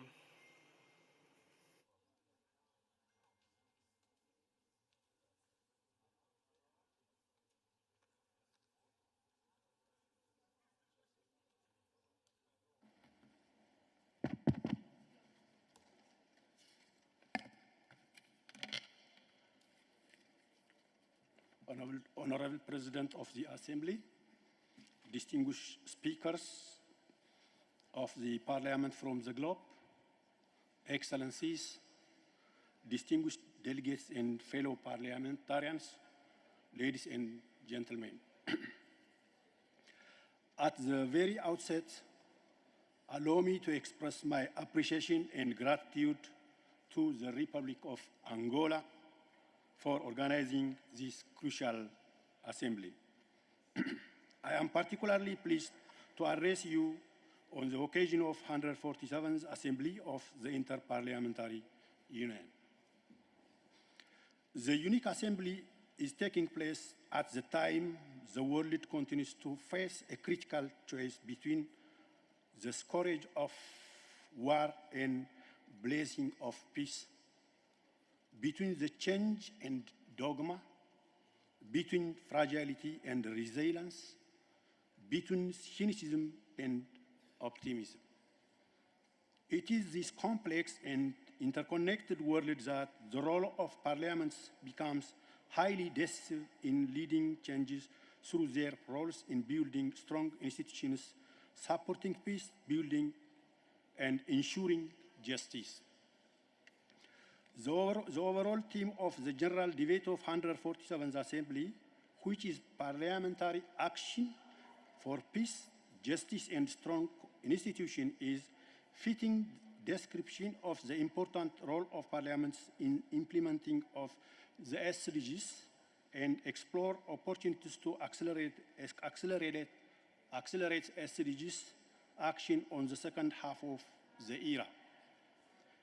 A year ago, Ethiopia was grappling with armed rebellion that brought enormous devastations, colossal suffering, and massive humanitarian crisis. However, on the 2nd of November 2022, Ethiopia chose peace over war. We choose political dialogue over devastating violence. We concluded the chapter of the war peace agreement facilitated by the African Union and hosted by the Republic of South Africa. As I addressed this global assembly today, let me conveys the rapid progress that we have made over the past year from deadliest tragedy of war to emerging positive landscape of peace. We continue to earnestly call for political solutions for Ethiopia's political problems. The peaceful alternative is not an opinion in Ethiopia. It is the only way forward. Ethiopia has succeeded in bringing an end to the war thanks to the strong political will of the government of Ethiopia and the commitment for the Nobel Prize, the Nobel Peace Prize winner of our Prime Minister, Dr. Abiy Ahmed, that peace is indispensable condition for both progress and prosperity. The signing of permanent cessation of hostilities agreement in November 2022 was beyond a simple peace agreement. It has already saved countless lives and effectively silenced the guns with rapid implementation of the agreement. The successful implementation of peace deal is a clear example of the political commitment of the government to resolve any political difference through diplomacy and political discussion. Excellencies, Ethiopia is advancing holistic prosperity, peace, stability. In this regard, parliamentarians have a unique role to play and constitutional responsibility in supporting the advancing peace. Given the importance of addressing the root cause of conflict as necessary for sustaining peace, finding solutions to long-standing polarization and social divisions becomes critical. Parliaments have historic responsibility as partners in supporting the value of full and active participation of women and young people in conflict preservation and peace building. Every policy, legislation, and program should take into consideration the importance of women's role as an important pillar for peace. As Excellencies, as a planet and the people of the world continues to grapple with the climate emergency, climate change is deeply interlinked with peace, security, and development. The huge repercussions of climate change for peace, development, and security are shaping the livelihoods of societies. Speaker, please begin to complete. Despite the devastating and disproportionate consequences of the climate crisis for the countries of Horn of Africa region, Ethiopia has been playing a leading role in fighting against climate change through Green Legacy initiative. Following the successful first phase in which we planted 25 billion seedlings, Ethiopia has already started planting another 25 billion seedlings in the second phase. Our flagship project, the Green Legacy Initiative, is a living testimony of Ethiopia's long-term commitment of a comprehensive response to the climate crisis that embraces agroforestry, forest development, and showcase of our commitment to develop climate resilience green economy. Finally, I would like to emphasize the importance of renewed parliamentary solidarity with unwavering political commitment and reaffirm Ethiopia's readiness to work closely with a union of our IPU to contribute to our collective endeavors to peace, justice, and strong institutions. I thank you very much.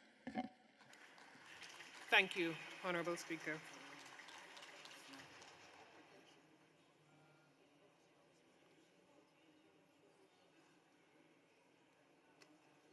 Welcome, Latvia.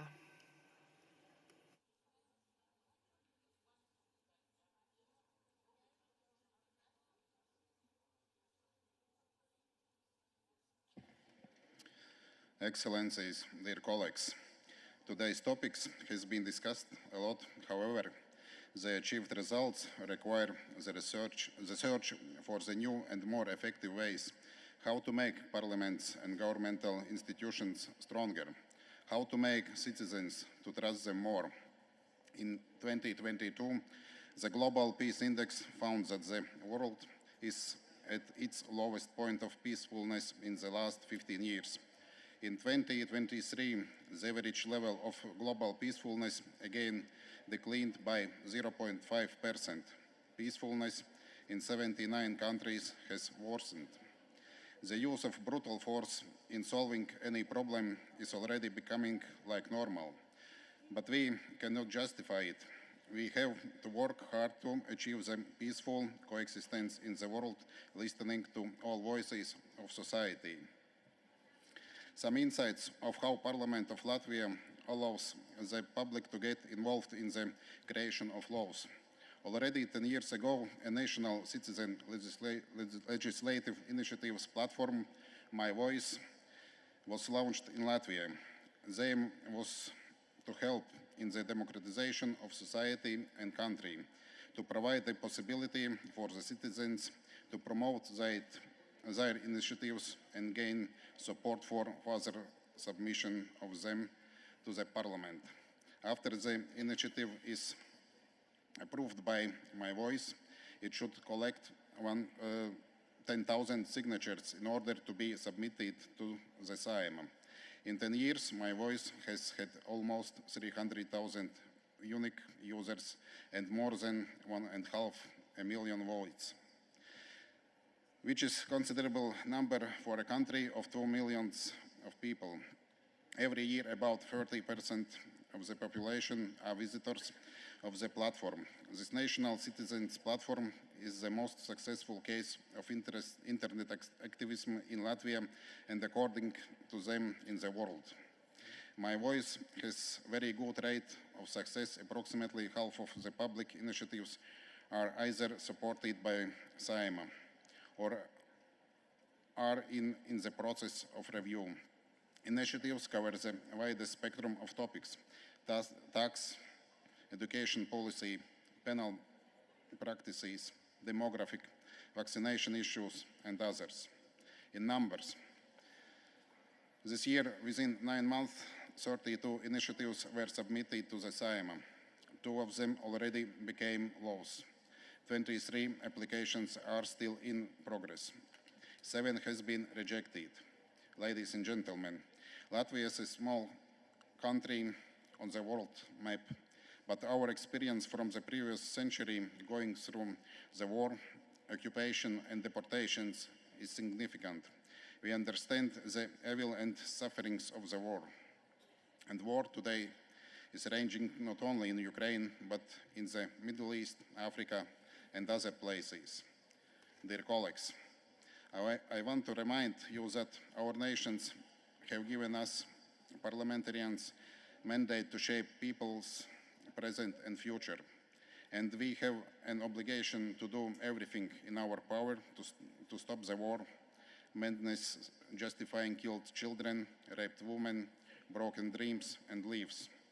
Nobody has rights to convince others with force that his or her culture, faith, religion, world order, or other things are better than others. No one should go unpunished. But I want to end on a brighter note. The woman's wisdom of life and the innovative approach of young people in politics cannot be overestimated. And we in Latvia are moving toward good results. In Parliament, 32% of women, 43 under age of 45. In government, 31 of women ministers. In leading positions, female speaker and female prime minister. Thank you. Thank you, Latvia. We welcome the Honorable Madam Avgerinopoulou, Greece.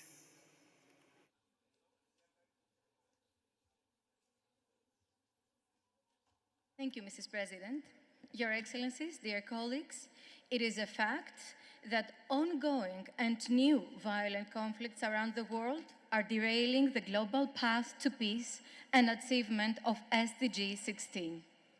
According to the May 2023 report of the United Nations Secretary General, progress towards SDG 16 is proceeding too slowly. If people around the world ask for peace, justice, and security, but our global governance institutions are unable to provide these basic foundations of sustainable, peaceful, and inclusive societies for them, then our institutions are not fit for purpose, and we have to reshape them. IPU and Greece were strong advocates for SDG 16 to be included among the SDG list.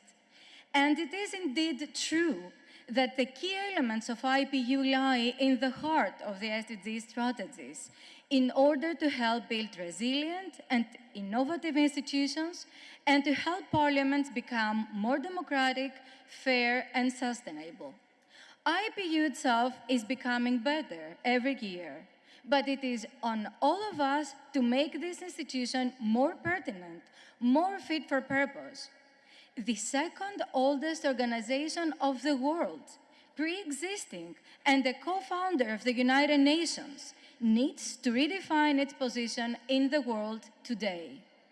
Repositioning itself as the global parliament organization and representing the peoples around the world and not just functioning as an interparliamentary body for the benefit of the parliaments themselves, it would be a more appropriate path to take in order to effectively tackle the serious issues our world is facing today.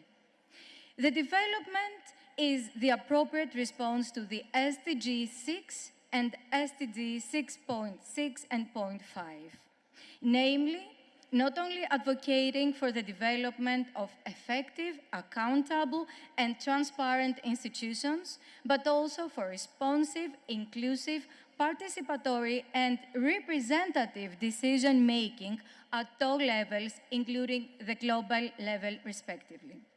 This is a change that we should not be afraid of, that we should not oppose. On the contrary, we should embrace organizational change. The world needs this type of upscaling and rebranding of the IPU. First, this is a critical time to make a fundamental reshaping of the Interparliamentary Union. There is already a process for changing the statute of the Union. Let's see how we could benefit out of this process and make the Union more effective and pertinent. It came as a disappointment to us all not to be able to adopt a commonly accepted resolution on an emergency item on the Middle East crisis yesterday. We need to redefine our deliberative and decision-making processes under the IPU.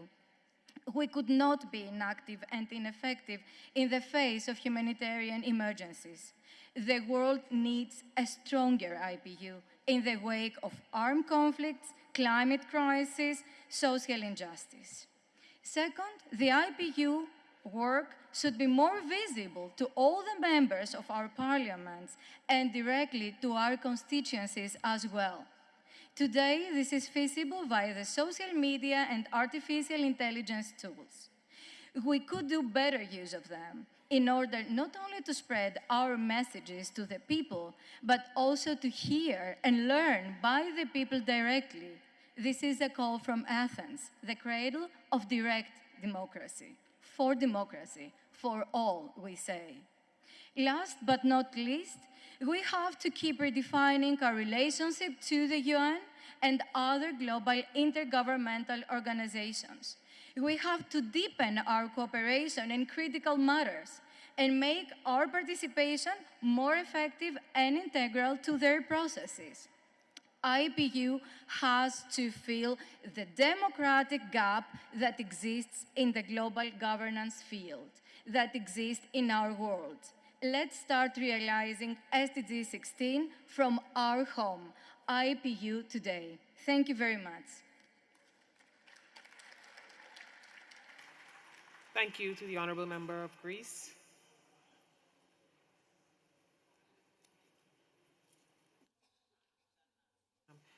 We welcome Honourable Nguyen.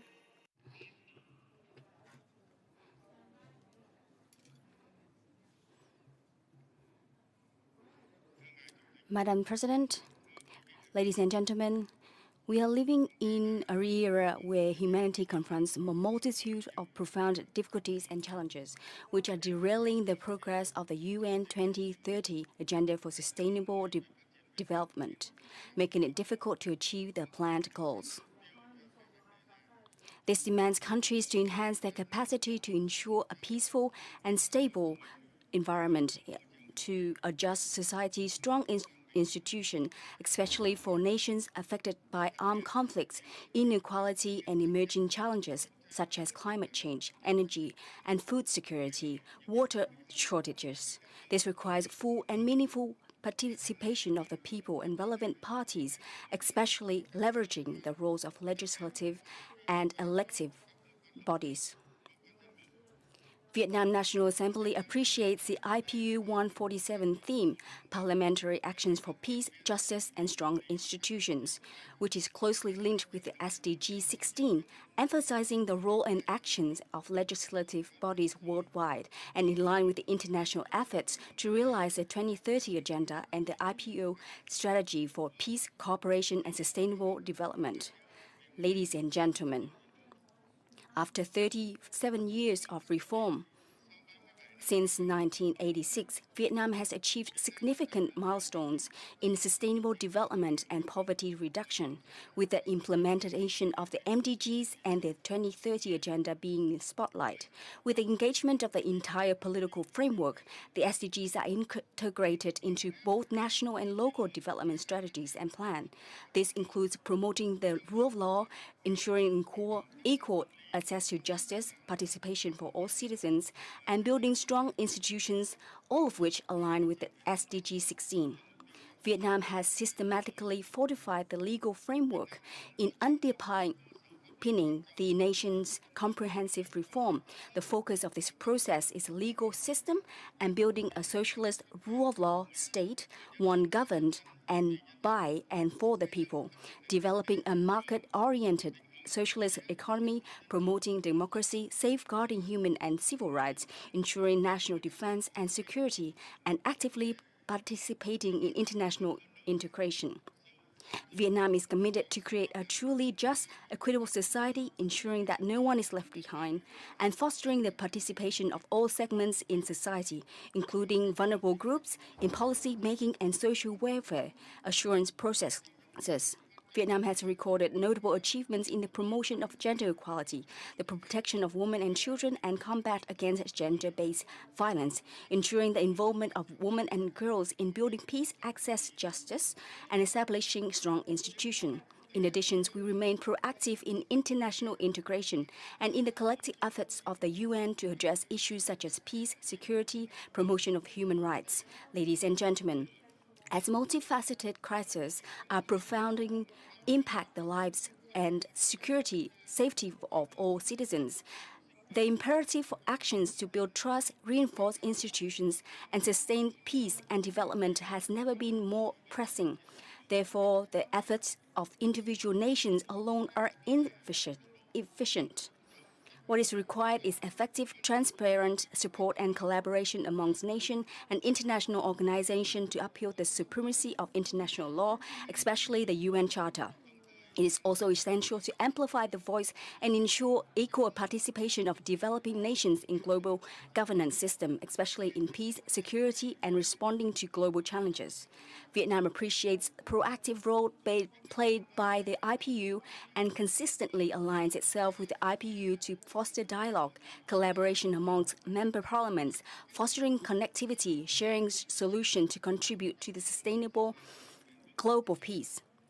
Follow the success of IPU 132 held in Vietnam in 2015, themes to sustainable development goals, turning words to actions. In September, recently, we have successfully partnered with IPU to host the 9th Global Young Parliamentarian Conference. For the first time, a declaration was adopted, addressing the role of the youth in implementation of SDGs through digital transformation and innovation.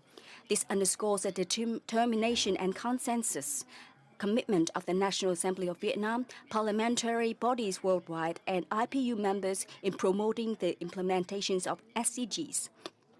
In order to expedite the realization of SDGs, Vietnam hopes to receive the collaboration of parliaments and the IPU in the following imperative tasks. First, prioritize SDGs in national target programs, comprehensive socio-economic development plans, and parliamentary agendas. Secondly, continue to assess the construction and improvement of legal system and policies to ensure a comprehensive legal framework and enhance state governance in pursuit of the SDGs. Establishing mechanism for citizens' engagement in state and social management, policy monitoring, and reinforcing social feedbacks, increase transparency in receiving and responding to the citizens. Third, promote the solution in economics, politics, and society to ensure stability and security, thereby fostering sustainable development. Enhance monitoring of budget allocation and spending to ensure efficient usage of public resources and increase attention to vulnerable groups. Finally, to promote unity and enhance cooperation among nations, enabling developing countries to access international financial and technological resources from international organizations and developed nations for the implementation of the SDGs by 2030. Thank you very much for your attention.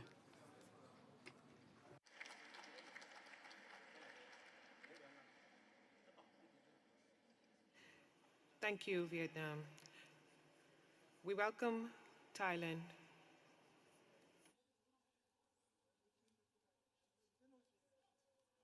Madam President, distinguished delegates, in a well-functioning check and balance system, National Parliament, as one of the key oversight institutions, play an enabling part in upholding integrity and good governance, as well as promoting an effective, transparent, and accountable public administration conducive to the achievement of SDG 16 by holding their government to account within the national anti-corruption framework and ensure a system that is fair to all citizens.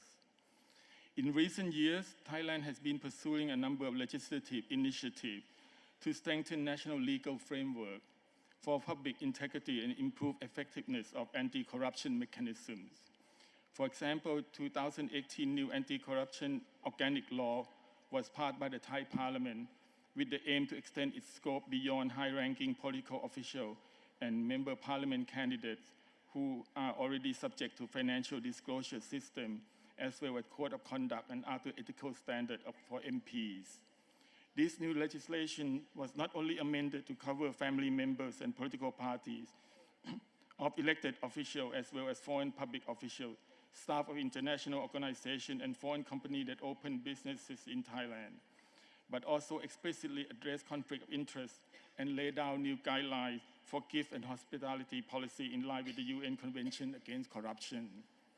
With the view for further enhancing efficiency in the judicial system to address the increasing number of corruption cases, Thailand has in 2016 established a new specialized criminal court for corruption and misconduct cases, with explicit jurisdiction to specifically handle corruption and misconduct cases involving public officials. Since 2017, the Thai government also launched a regulatory guillotine project to cut down on administrative red tape, licensing across government, and permit for businesses in a range of areas. The initiative focuses on reducing and amending outdated law and regulation that led to a high score for Thailand in the World Bank Ease of Doing Business Index, jumping from 48th place in 2017 to 21st place in 2020. The Parliament of Thailand, as an active member of both GOPAC and CPAC, had prioritized its effort to strengthen parliamentary oversight function in the fight against corruption through 2 anti-corruption standing committees, as well as budget implementation follow-up committee in both chambers by monitoring national corruption prevention policy and practices and scrutinizing the government budget spending on infrastructure mega projects and other public procurement to address fraud risks while promoting access to government open data and active participation of relevant stakeholders. In addition, Thailand over the year invested more in digitalization and ICT to expand e-government services for efficient, accountable, and inclusive service delivery, with the aim to empower citizens by simplifying administrative procedure and move toward a more citizen-centric approach for public services in due compliance with international framework and standards. In closing, the National Assembly of Thailand reaffirmed our full commitment to continue working toward SDG 16 and underscore the central role of lawmakers to serve as a role model in championing integrity in public governance while gaining public trust and confidence.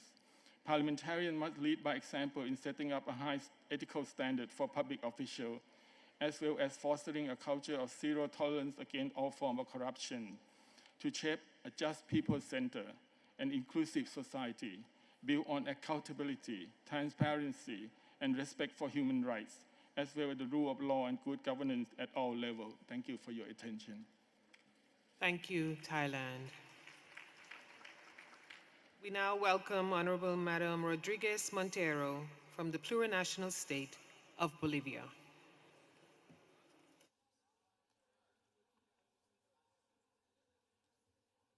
Muy buenas tardes.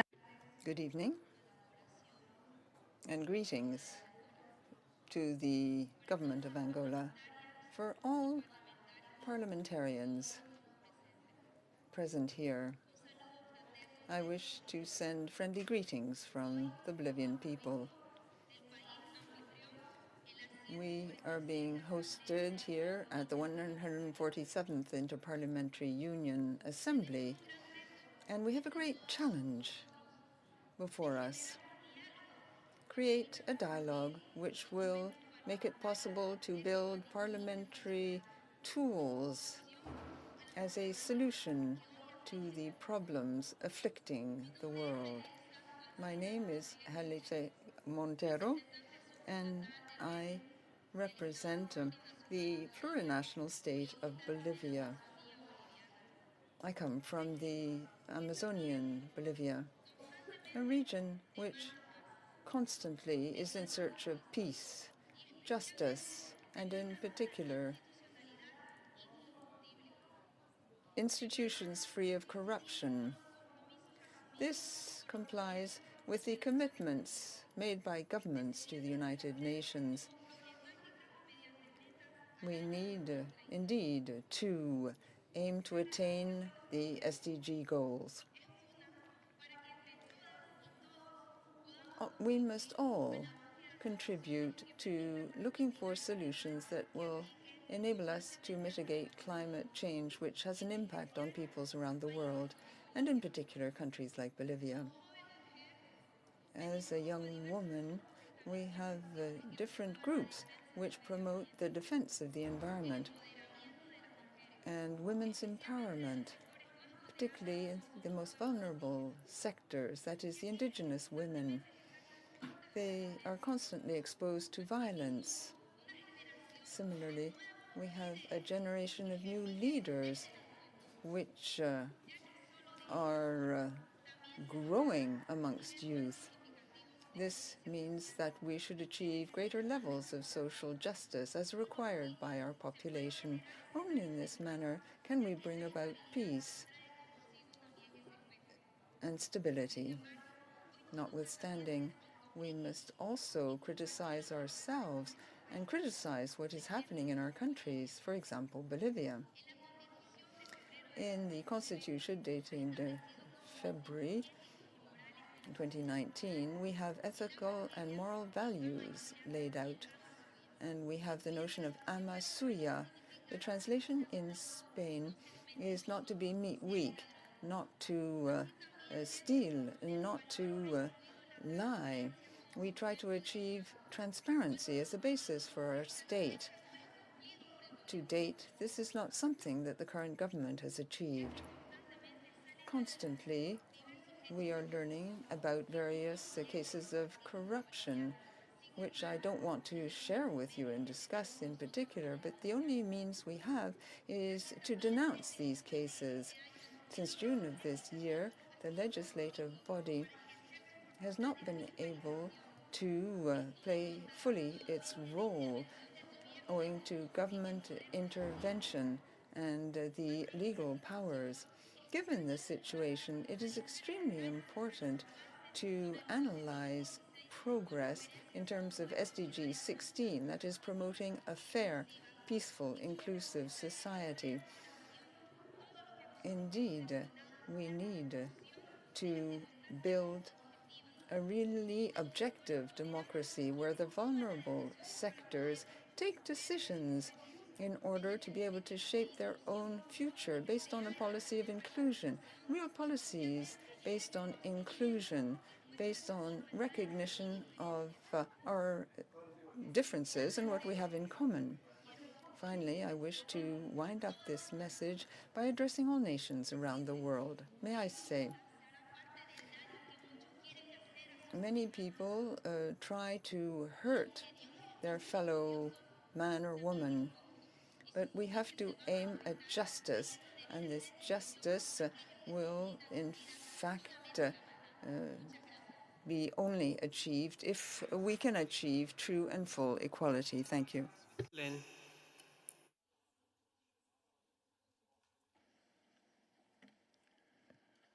Madame la Présidente, Madam, dear colleagues, dear parliamentarians, ladies and gentlemen, thank you very much to our Angolan hosts for this wonderful assembly. It's a wonderful country. First of all, ladies and gentlemen, armed conflicts are increasing in number. The geopolitical situation is becoming unstable. This makes it complicated to attain SDG 16, peace, justice, and independent institutions. If we are to succeed, we must take measures to restore trust and reinforce the ability of and capacity of institutions. I am proud to speak here before you. Last Sunday, we voted on the new parliament in Switzerland, and I can say here, on behalf of all the Swiss interparliamentary group, that we were all re-elected last Sunday. That means there is stability and continuity in Switzerland's policy and in its institutions. First of all, there is a point that's very dear to my heart, the engagement of young politicians. And I don't refer only to young politicians. I think that the whole population has to be engaged in politics. Ladies and gentlemen, as I already mentioned, last Sunday we renewed our parliament. This is of paramount importance in the democratic process. We have to uphold fundamental liberties. The state must guarantee this for its citizens. There must be free elections, freedom of speech, but also freedom of speech for partners, and one must be free to criticize policy, to criticize those in power. There must be scope for that, and people must be duly informed during campaigns. This freedom is fundamental to strengthen trust in institutions. We need to encourage the participation of citizens in politics. That is also essential. That means that we politicians must reach out to voters. We must attend sporting events and cultural events. We also have to attend discussions and citizen group discussions. We have to reach out to young people. This helps us to bring politics closer to people. Let me give you an example. In my canton, with the vote we held 3 days ago, there was a participation of 65% of the people who voted. You can see that citizens are really quite interested in politics in Switzerland. Now I'll refer to international matters. For Switzerland, it is truly important to uphold human rights. This is a cornerstone in our system, and it must be based on universally recognized international rules. That's very important. Fighting corruption is also extremely important. In Switzerland, in 2020, our government set up a system to fight corruption. The strategy was drafted with various partners in order to endow it with a national and international scope. Ladies and gentlemen, I would like to reaffirm once again the commitment of Switzerland in favor of international cooperation. That means the good offices of Switzerland, the defense of multilateralism with organizations in Geneva, and of course the engagement of Switzerland at the Security Council. I'm now touching on the end of my statement. Parliamentary action for peace, justice, and strong institutions is important, and this is a goal here at this Assembly. We must use this Assembly to discuss amongst ourselves and find solutions to promote world peace and exchange ideas and good practices. Thank you very much. Merci beaucoup, Switzerland. Welcome to the podium, Myanmar.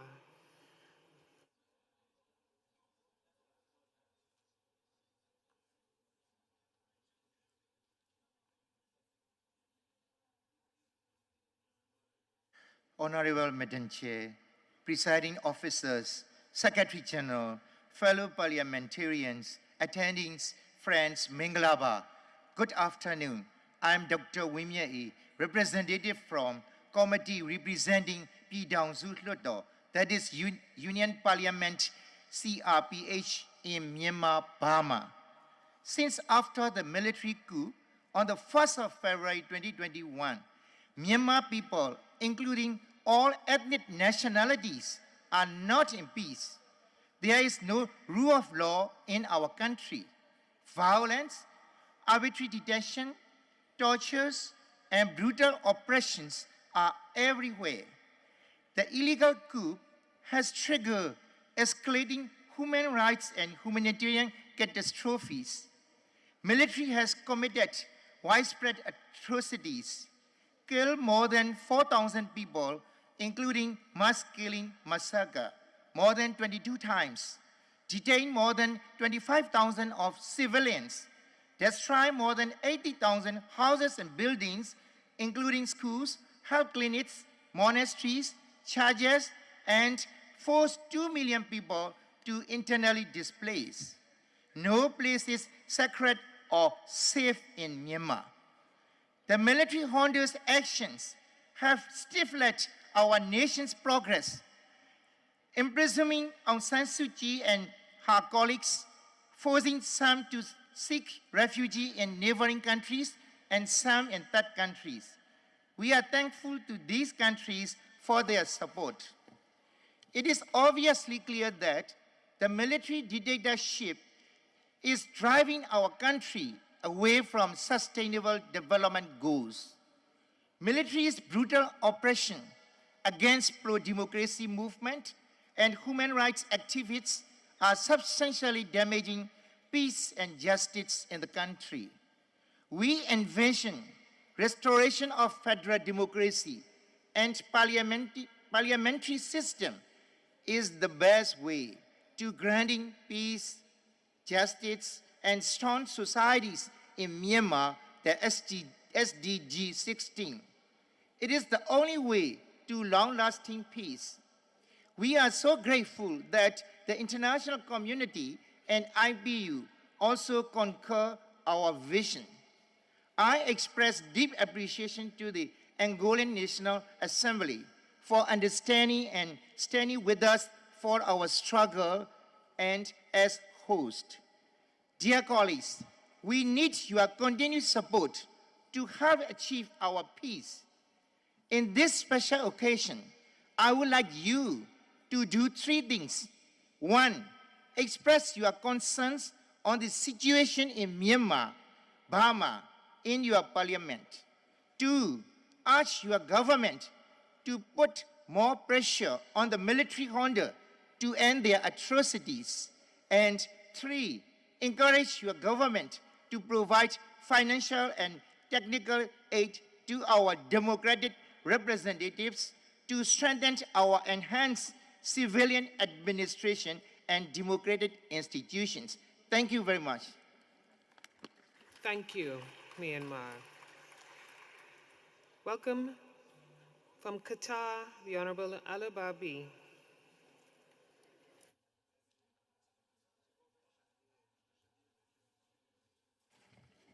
شكرا سعادة الرئيس. بسم الله الرحمن الرحيم. Thank you.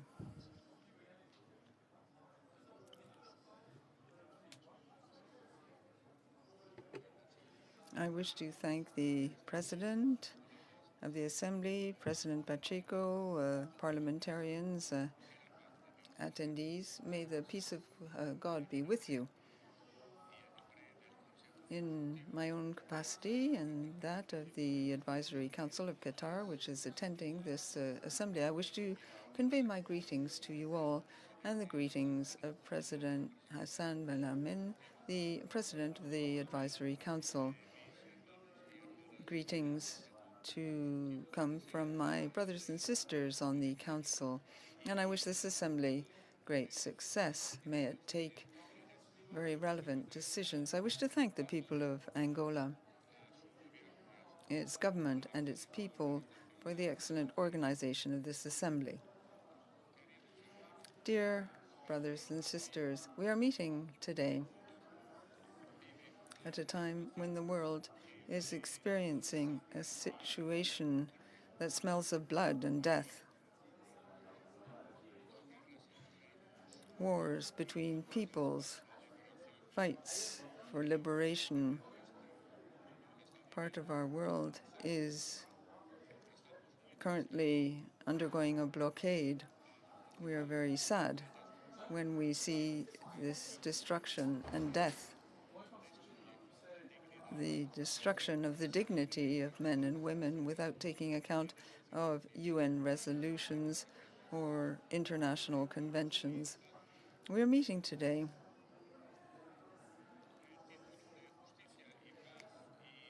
to talk about peace and strong institutions. We cannot achieve this if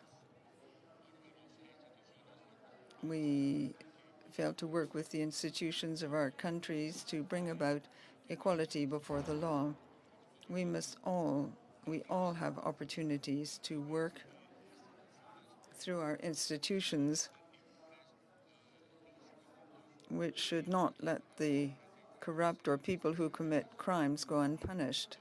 Ladies and gentlemen, we are discussing all these matters here today, and we have many challenges that lie ahead.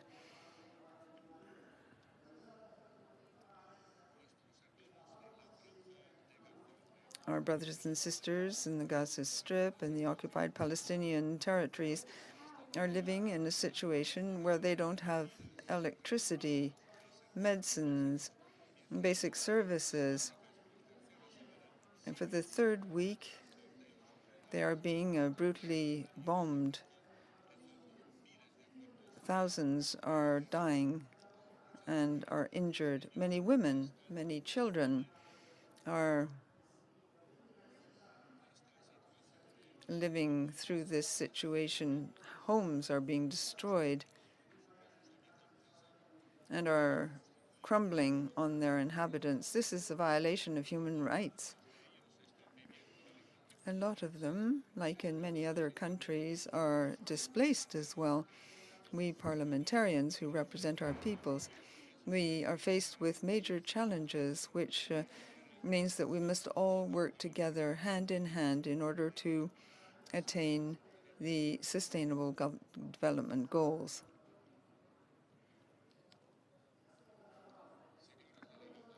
Delegates, the state of Qatar is keenly interested in Sustainable Development Goals as a basis for the development of society. That's one of our pillars in our Vision 2030.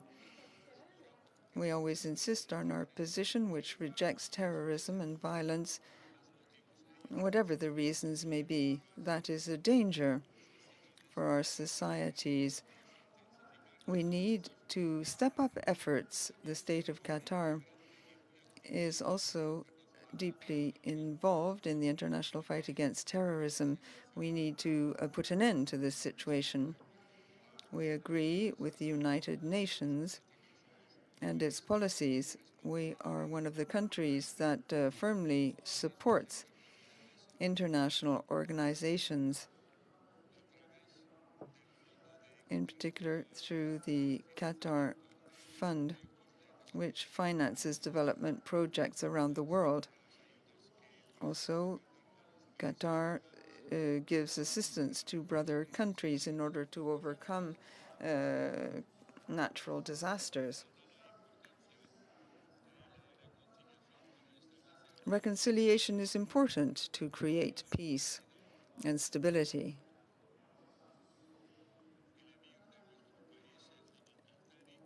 Emir Hamad Al Thani is sparing no efforts in this area, and his father also is working hard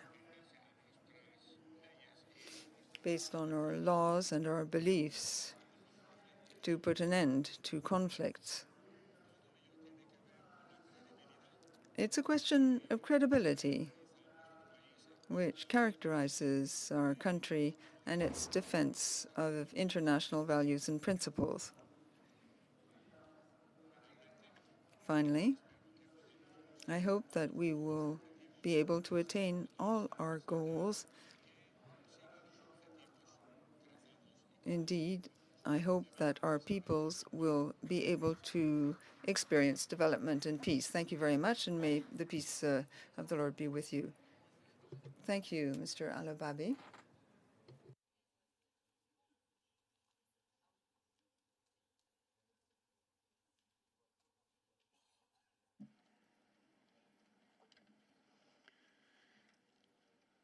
Amigas y amigos, quiero agradecer. Dear friends, I would like to thank the Interparliamentary Union for this opportunity, together with the Republic of Angola for its hospitality. Peace, justice, strong institutions are the principles that inspire us here. And I wonder, do we have peace? The answer is no. We have states which are involved in wars.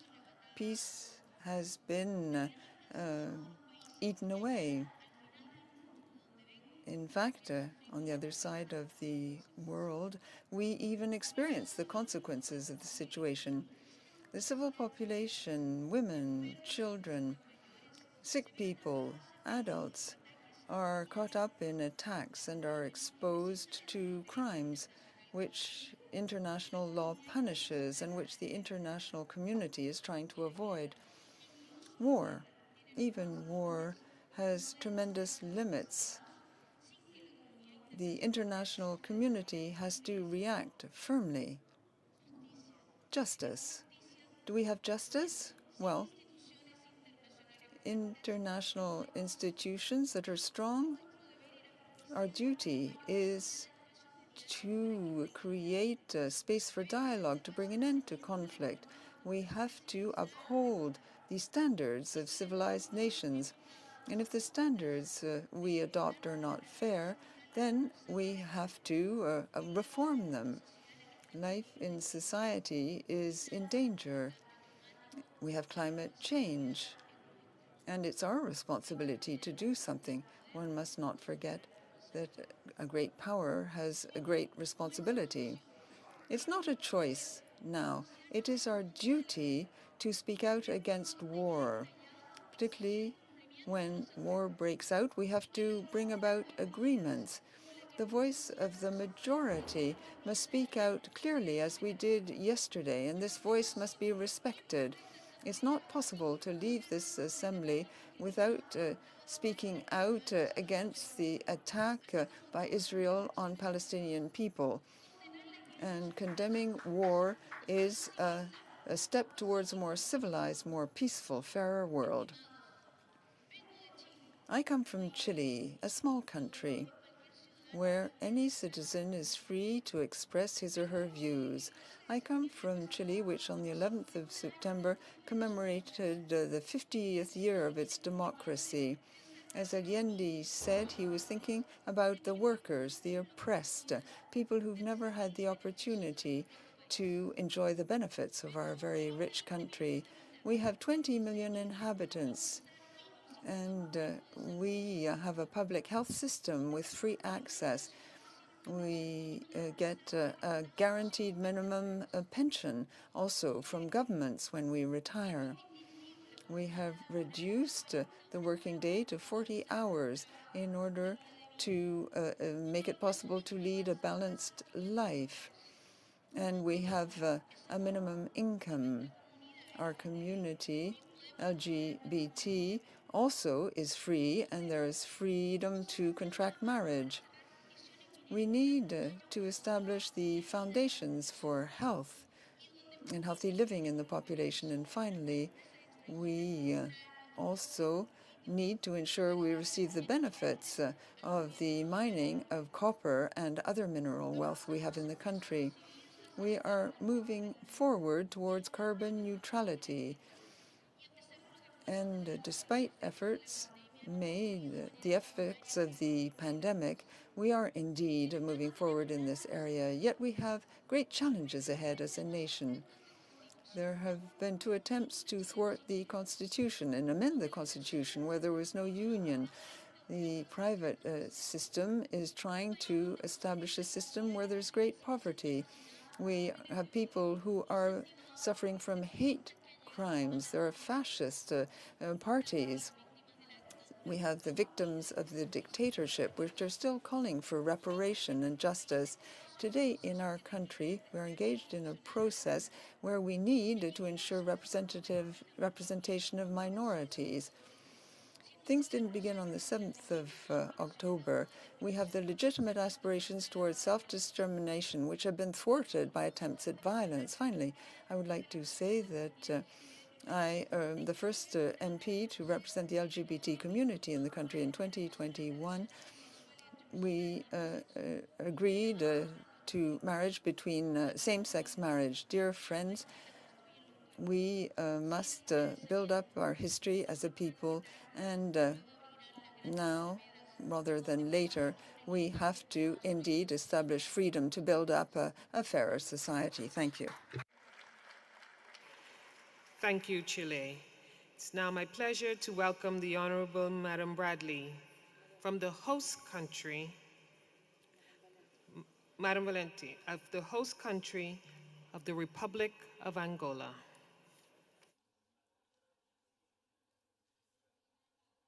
Excelência Senhora Presidente da 147ª Assembleia. Madam President of the 147th Assembly of IPU, Honorable MPs, ladies and gentlemen, allow me to greet you all very especially, and so how much I appreciate and I'm honored to speak about this general subject of this 147th General Assembly of IPU under the theme Parliamentary Action for Peace, Justice and Strong Institutions. Hence, let me stress that IPU was one of the institutions that defended the inclusion of a good governance objective in the SDGs. And SDG 16, about promoting peace, justice and strong institutions, is an essential part of our strategy for 2022-2026, as well as it is one of the core subjects across all SDGs. Hence, given how relevant this subject is, its approach in 2 moments, different moments. On one hand, the role of parliaments to build peace, and on the other hand, the role to create strong institutions. There was a time where it was not so important, the role of parliaments to produce legislation, supervision and overseeing of peace processes. Our role in approving peace agreements and new national reconciliation processes is essential to ensure a higher diversity of voices and opinions from the civil society. It is up to the MPs to allocate resources for education and awareness of citizens to transnational reconciliation and justice. More than ever, we have to take a stance that makes clear our commitment towards peace and people's safety inside and outside our borders. When there are situations of internal conflict or external conflict caused by different ways of analyzing and interpreting common realities by different community groups, parliaments may and should be a platform to enable reconciliation and dialogue processes between these groups in conflict in order to overcome divisions and promote specific cohesiveness. The peacekeeping requires usually new laws and policies to ensure sustainability to the process. Again, parliaments are called upon meeting this important challenge necessary for peace maintenance.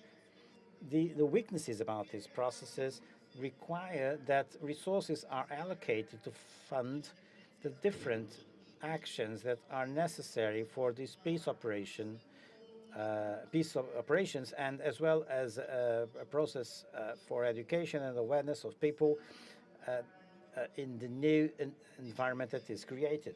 Now, as far as this is concerned, after decades of armed conflict among brothers, Angola has a rich experience of peace-building process as well as stability and national reconciliation. Excellencies, ladies and gentlemen, as far as creating strong institutions is concerned, it is important to note at the global level we are living a serious crisis of confidence and trust for the institutions to provide to their citizens. It is up to the parliaments to draft laws and oversee the actions led by the state, approving budgets and constitutions, protecting rights and guaranteeing public participation. It is also a task of parliaments to design and approve the necessary public policies for the various actions governments carry out to solve the main concerns and the most important problems of people. But these measures are only useful if they achieve their ultimate goal, which is to drive public involvement of citizens that, due to the lack of trust, is decreasing in most societies. Strong institutions have to be recognized as able to promote initiatives, procedures, and overseeing practices of the actions carried out by the state in order to make sure that the most appropriate solutions are found to the most serious problems. We are talking about justice, and it is precisely during the parliamentary debates that different views must be considered in the decision-making process, hence contributing to more solid, fairer policies. Here, again, the experience of Angolan parliamentarians has been very rich, and results have met the main concerns of the population. Excellencies, even in the most difficult times, the joie de vivre and humor are powerful weapons, and people are not just numbers. It's not just enough to count them. We have to know who they are and hear them to provide to each one of them answers that ensure security, justice, stability, well-being, and prosperity. With these words, I end my considerations, and I thank you for your attention. Thank you. Thank you, Honorable Maria Valente of Angola. We welcome Honorable Sviatenko from the Russian Federation.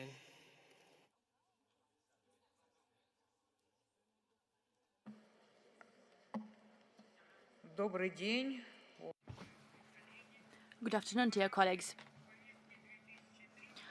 The Agenda 2030 Declaration recognizes the fundamental role of national parliaments in creating conditions for achieving sustainable development goals.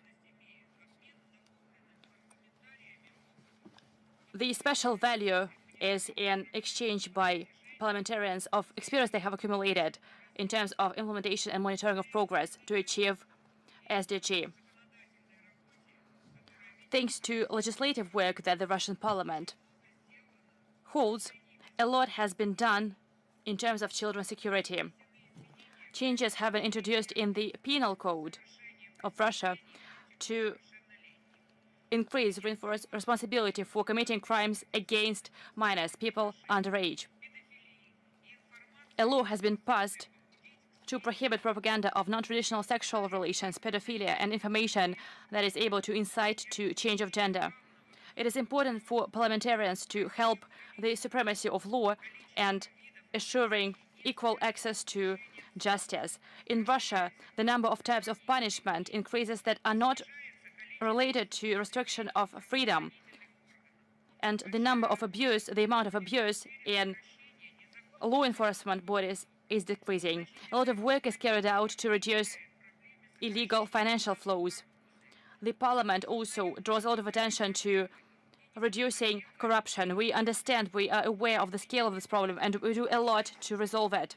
Changes in the Russian legislation have helped reduce the number of loopholes, eliminate the ambiguous nature of laws, increase transparency of state expenditures and purchasing, as well as reinforce control over income and expenditures of officials. All of that helps fight more effectively against violations of anti-corruption law.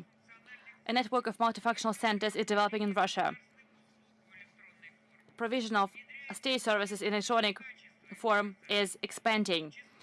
The system to assess quality of such services is being implemented. Another priority for the Russian parliament is assurance of decision-taking with the participation of all layers of society. Measures are taken to support institutes of civil society, including non-commercial organizations, that assure their participation in elaboration and implementation of state policy. Sustainable development goals imply creation of independent national institutes that promote human rights.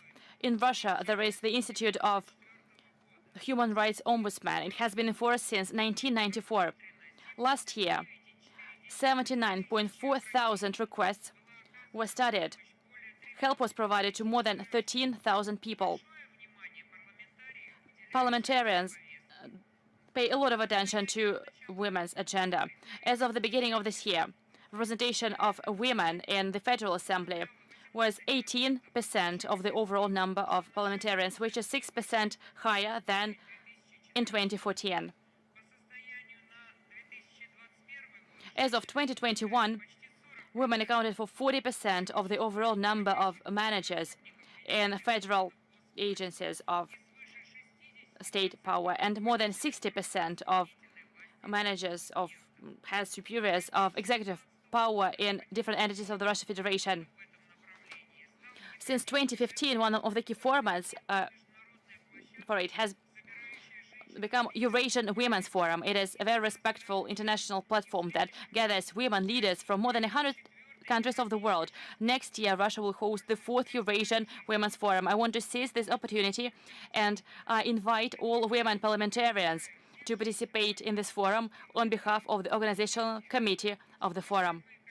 Dear colleagues, today many countries of the world are facing problems of measuring and implementation of progress in terms of SDGs.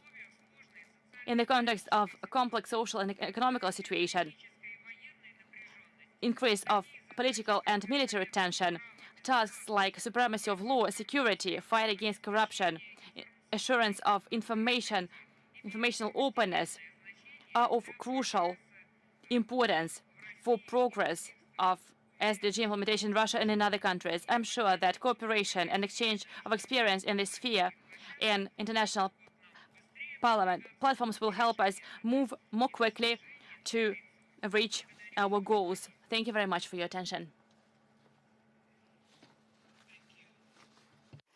To the Russian Federation. Honorable Salim, Kuwait, we welcome you.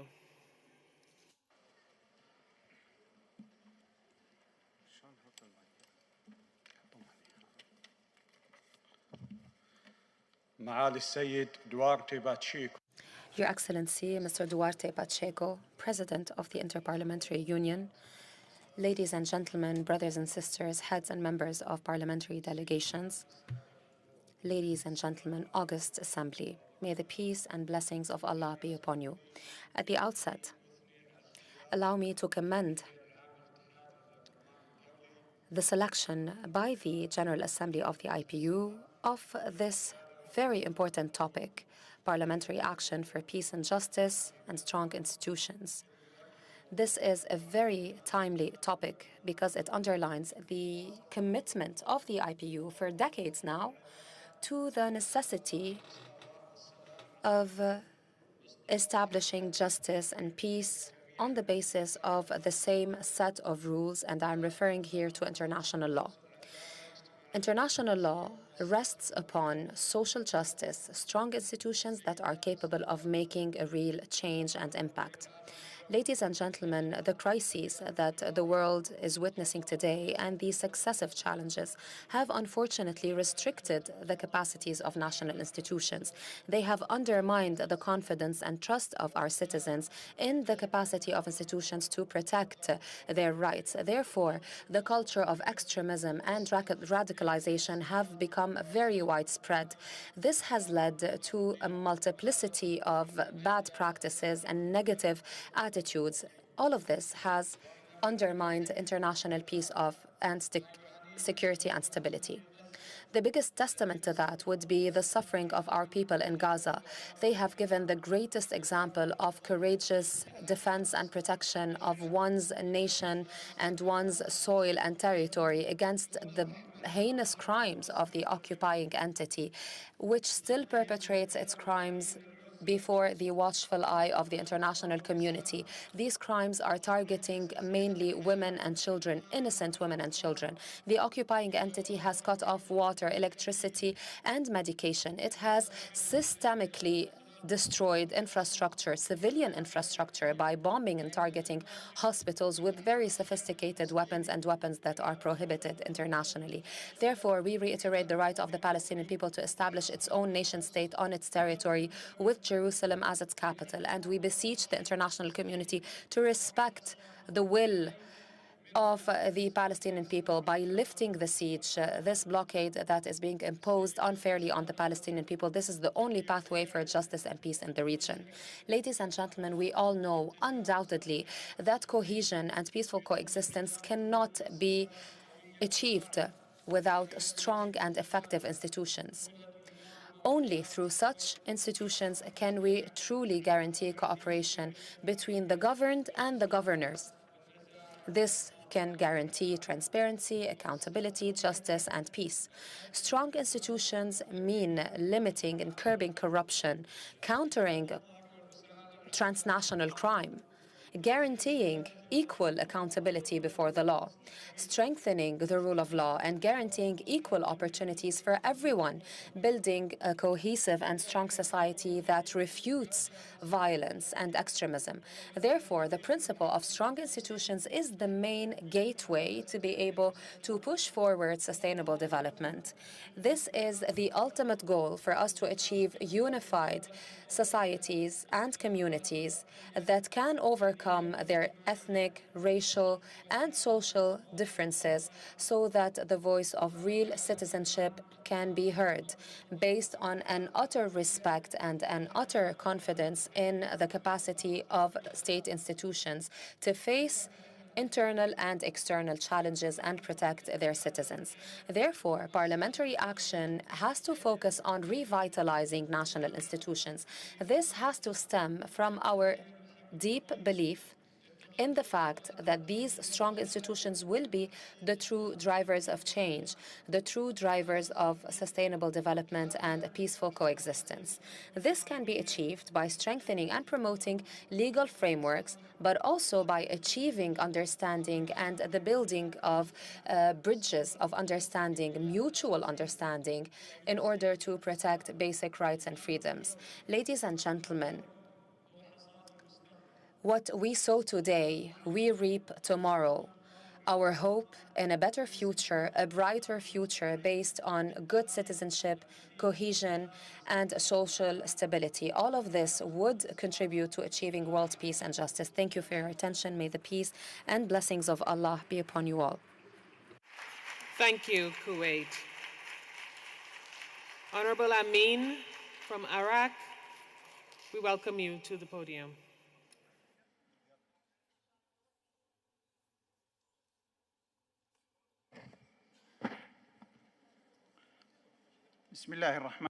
In the name of Allah, most gracious, most merciful, Your Excellency, President of the National Assembly of Angola, Your Excellency, President of the IPU, Excellencies, ladies and gentlemen, heads and members of parliamentary delegations. May the peace, mercy, and blessings of Allah be upon you all. It is my pleasure to be here in the beautiful city of Luanda, the capital of Angola. Angola, a country that has long refuted violence and fighting. We thank you for the excellent organization of this assembly, and we wish you peace and success.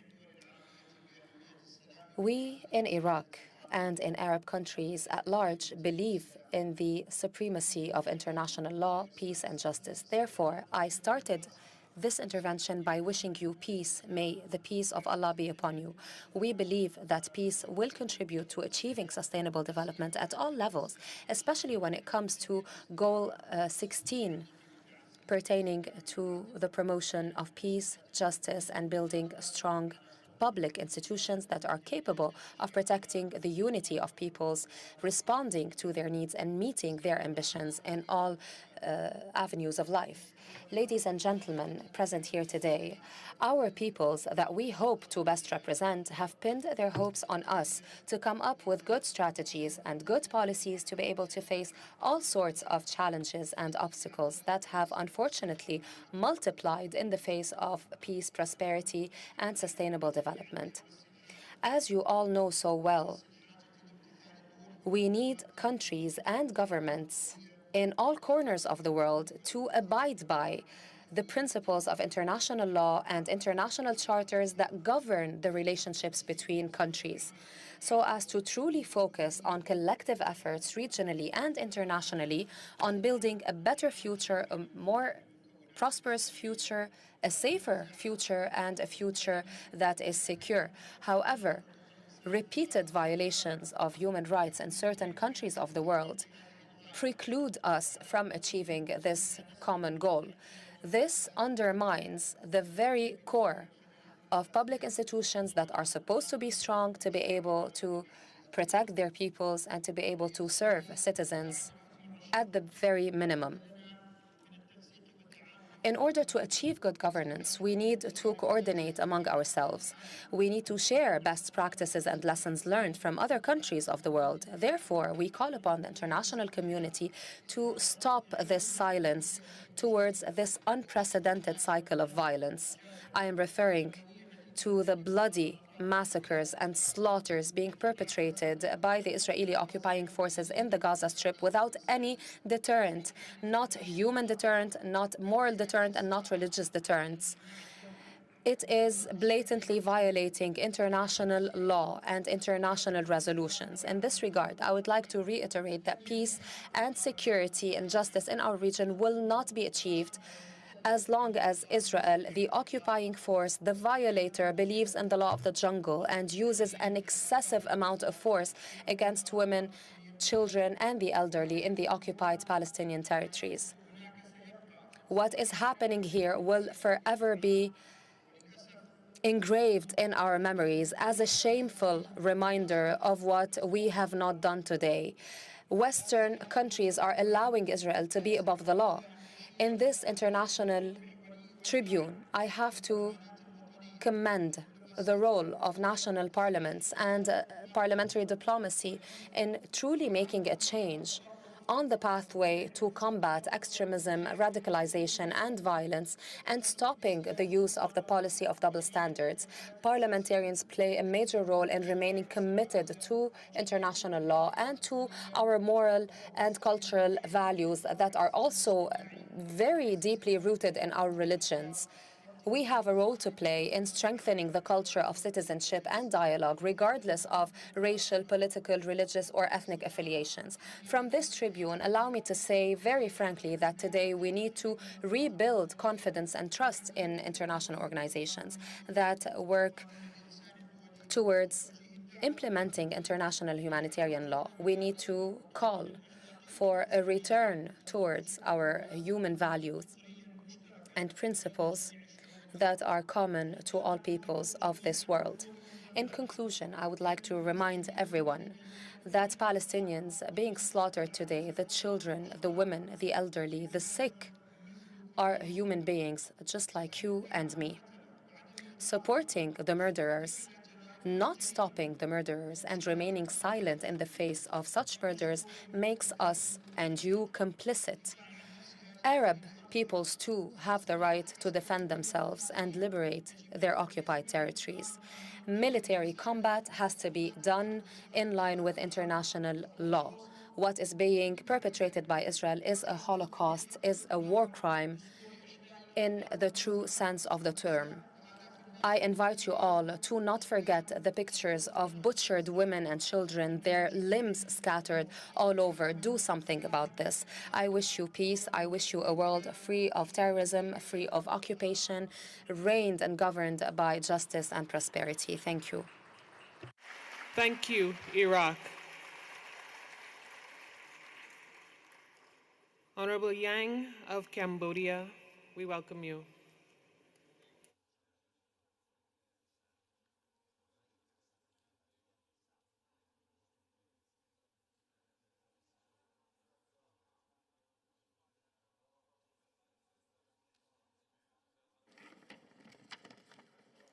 Madam Chair, I'd like to pay great respect to Honorable Carolina Kakira, President of the National Assembly of the Republic of Angola, Honorable Duarte Pacheco, President of the Inter-Parliamentary Union, Mr. Martin Chungung, Secretary General of Inter-Parliamentary Union. Mr. President, distinguished delegate, Excellency, ladies and gentlemen, it is a great honor and a great pleasure for me to address this general debate under the theme Parliamentary Action for Peace, Justice and Strong Institutions, SDG 16. First of all, on behalf of the Parliament of the Kingdom of Cambodia, I would like to congratulate the National Assembly of the Republic of Angola for hosting the 147th IPU Assembly and this historic and vibrant capital city of Luanda.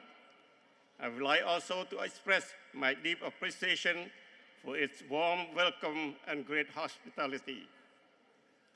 As we all know, Sustainable Development Goal is adopted by the United Nations General Assembly in 2015, which aim to promote peaceful and inclusive societies for sustainable development, provide access to justice for all, and build effective, accountable, and inclusive institutions for all levels. In addition to the global SDG framework, Cambodia has added a specific goal related to the clearance of landmine and remnant of war, which reflects our national priority in ensuring mine-free Cambodia by 2025. As the world is witnessing growing global instability, intolerance, political turbulence, mega extremism, and geopolitical tension, many countries are seeking security through alliance. The theme, Parliamentary Action for Peace, Justice, and Strong Institutions, is highly relevant and timely as the mounting challenges have held back the progress of Sustainable Development Goal 16 and put it at great risk. Parliamentarians have a very important and active role to play in promoting rule-based multilateralism that will ultimately contribute to the achievement of SDG goal by 2030. Honorable Delegate, as for Cambodia, on the 23rd of July this year, we successfully held the general election of members of the National Assembly, the 7th legislature of 5-year term, and according with the fundamental principle and multi-party democracy and a free, fair, credible, transparent, and non-violent environment with 333 foreign observers representing 65 countries. The voter turnout rate was 84.59% of the total population. More than 8.2 million persons casted their ballot. This turnout rate was the highest since the UN supervised election in 1993 called UNTAC. Despite the aforementioned progress, the past toward SDG Goal 16 is still falling short and posing great challenges for all countries. We require us parliamentarians to put more dedication and international community pressure, especially superpower, to redouble the effort globally in reaching SDG 16. In conclusion, the Parliament of Cambodia call upon the member of the international community, the United Nations, member of the International Interparliamentary Union, the IPU, to intensify effort, strengthen cooperation, and rebuild trust, confidence, to end all recent conflicts in order to achieve SDG 16, peace, justice, and strong institutions for all of us and for all our children. Thank you, Your Honor. Thank you, Honorable Yang. Honorable Marinho, Brazil.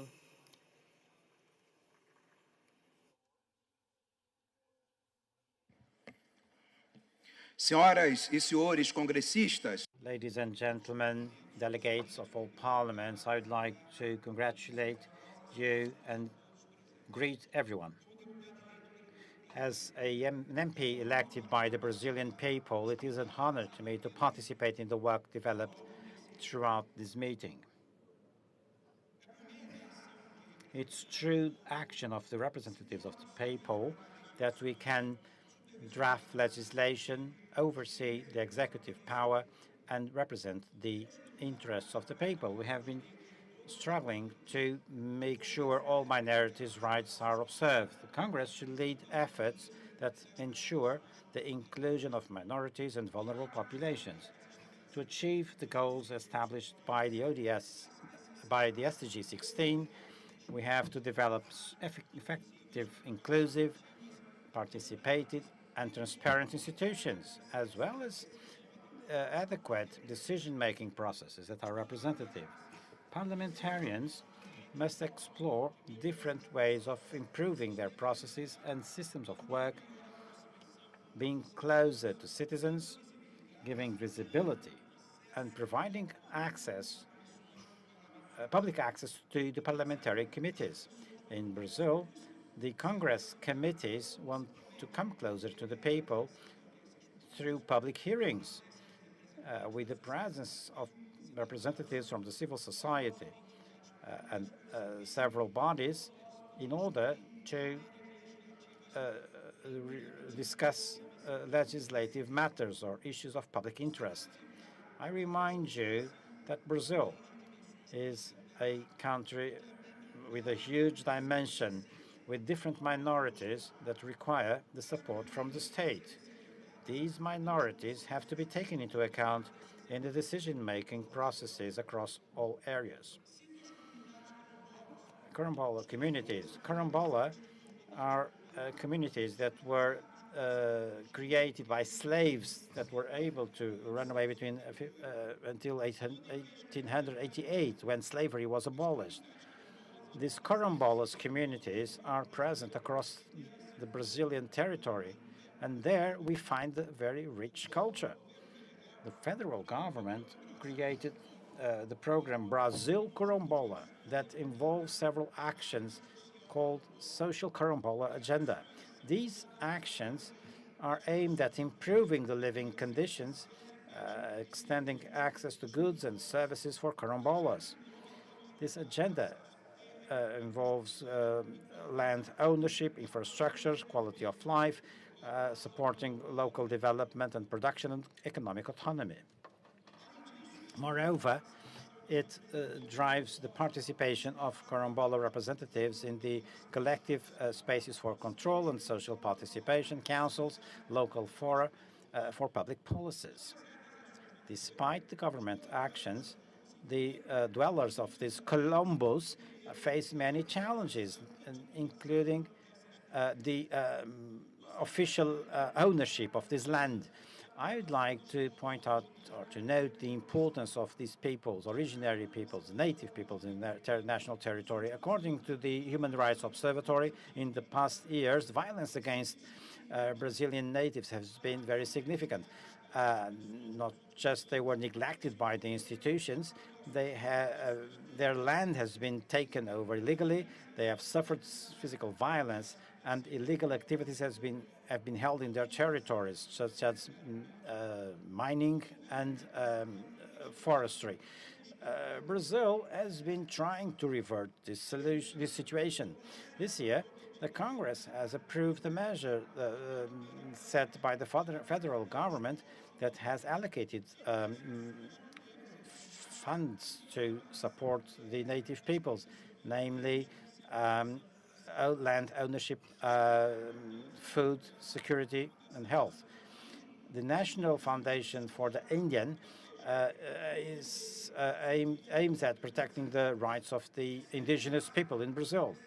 Now, this should be extended to the regularization of land ownership and the protection of isolated people. I must also mention the protection of one of our greatest wealth, natural wealth, the Amazon forest. Brazil has been successful facing the risks to biodiversity, threats to the river communities, and the destruction of the forest.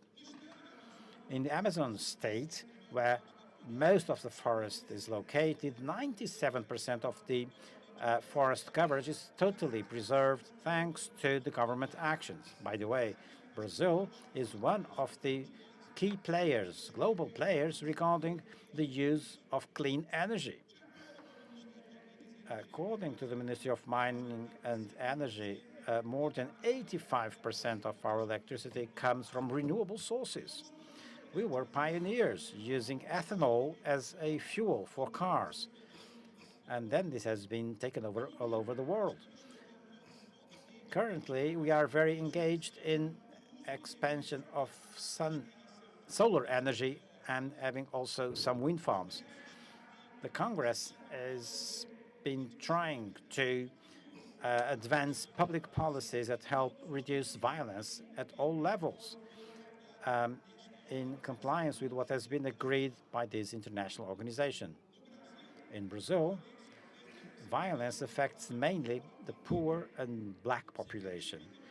We have a strong democracy, and we try to participate in all international fora that defend the rule of law, protect individual liberties, and ensure the rights of minorities according to our constitution. As Rui Barbosa would say, we have to overcome inequalities without making them even worse. So we have to exchange experiences, debate, reflect about these subjects that have been proposed for this assembly. The parliaments reflect the will of society, and that's how they should act. Therefore, we believe that the candidacy of Tanzania to the president of IPU is a way of upholding the values that we also uphold. Thank you. The Honourable Member, Madam Kadina Andorra.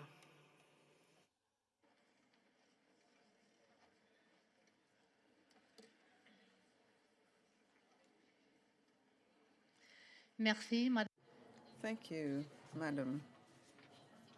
Ladies and gentlemen, parliamentarians, I'll begin my statement by providing a definition which I view as very important in the debate underway.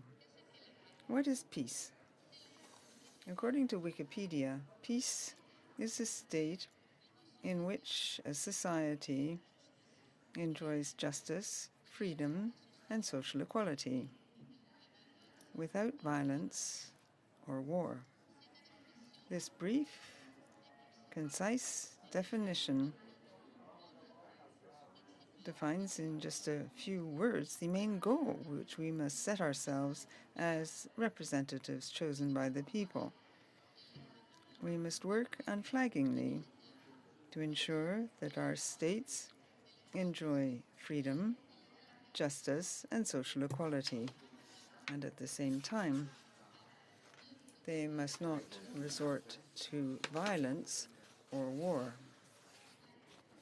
This year, unfortunately, we have observed a reduction, a wavering of this fragile balance, which is typical when one lives in peace. In many regions of the world, there's been an escalation of violence, ongoing tension, the prolongation of wars, and once again, in all these conflicts, it is the civil population, the civilian population, which is the most deeply affected, for it is the civilians who suffer from the consequences of armed conflict. In this international context, as a democratic parliament, we play an definite role when it comes to guaranteeing peace in our countries. Robust parliaments, which are based on participation and represent society at large, are an essential tool to guarantee peace within the country and with neighboring countries. In this respect, the parliament that I represent, the General Council of the Principality of Andorra, has always tried to strike the requisite balance to guarantee peace and the well-being of the Andorran population. So far, we have always attained this goal, but if we turn and look at the world, we can see how difficult it is to achieve. What should be the basic standard, i.e. that societies can live in peace, is not self-evident. Ongoing work is necessary. Work in which citizens, men and women, feel they can identify with their parliament. Institutions benefit from the requisite prestige, and of course, it's the interest of the population at large that must guide institutions' decisions. That's why, in the Andorran Parliament, we have launched several initiatives to bring the population closer to our institution, so that all citizens know what our work consists in and can easily consult their representatives. Furthermore, thanks to the Open Parliament program, we open the parliament to the whole of the population, and in particular schools, and this on many different occasions. Linking young people to politics helps us to learn about their opinion, for they have always been the vectors of change in all societies, including in Andorra. Fortunately, our parliament has always had a high percentage of young politicians. Currently, half our MPs are under the age of 45, and nearly a quarter are under the age of 35. This shows how dynamic the movement is in terms of young people becoming involved in politics to improve their country. In this way, we try to ensure that we will not have a disenchanted generation, a generation that does not believe in current institutions when it comes to rising to challenges in the world today. Peace and what it implies for society can never be fully attained unless a society firmly believes in its institutions, and at the same time these institutions focus solely on the protection and well-being of their citizens. We need to have open, representative parliaments people can believe in. This is an essential stage if we are to live in peace. This is our challenge, and this is what we must devote all our efforts to. Thank you very much for your attention. Merci beaucoup, Andorra. Thank you, Andorra. Welcome, Honorable Madam Saleh from the Syrian Arab Republic.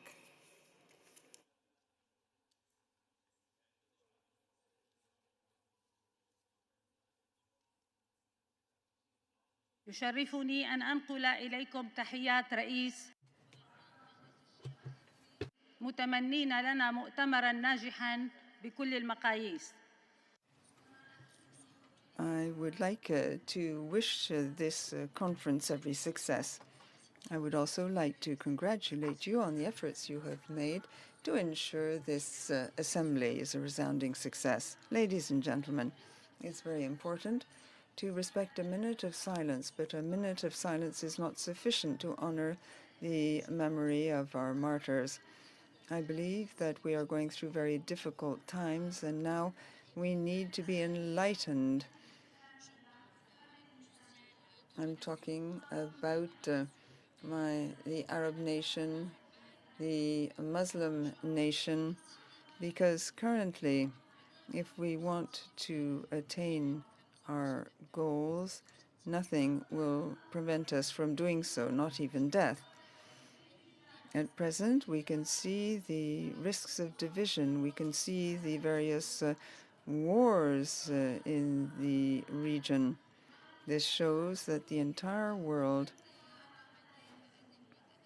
is not dealing properly with the existential challenges facing our region. Whence our demands. We call for respect for the rule of law.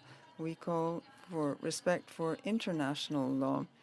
And we also call for the bringing about of peace bolstered by strong institutions. Sustainable development goals must be able to bring about real changes. The dignity of the human person must be a core goal in the SDGs.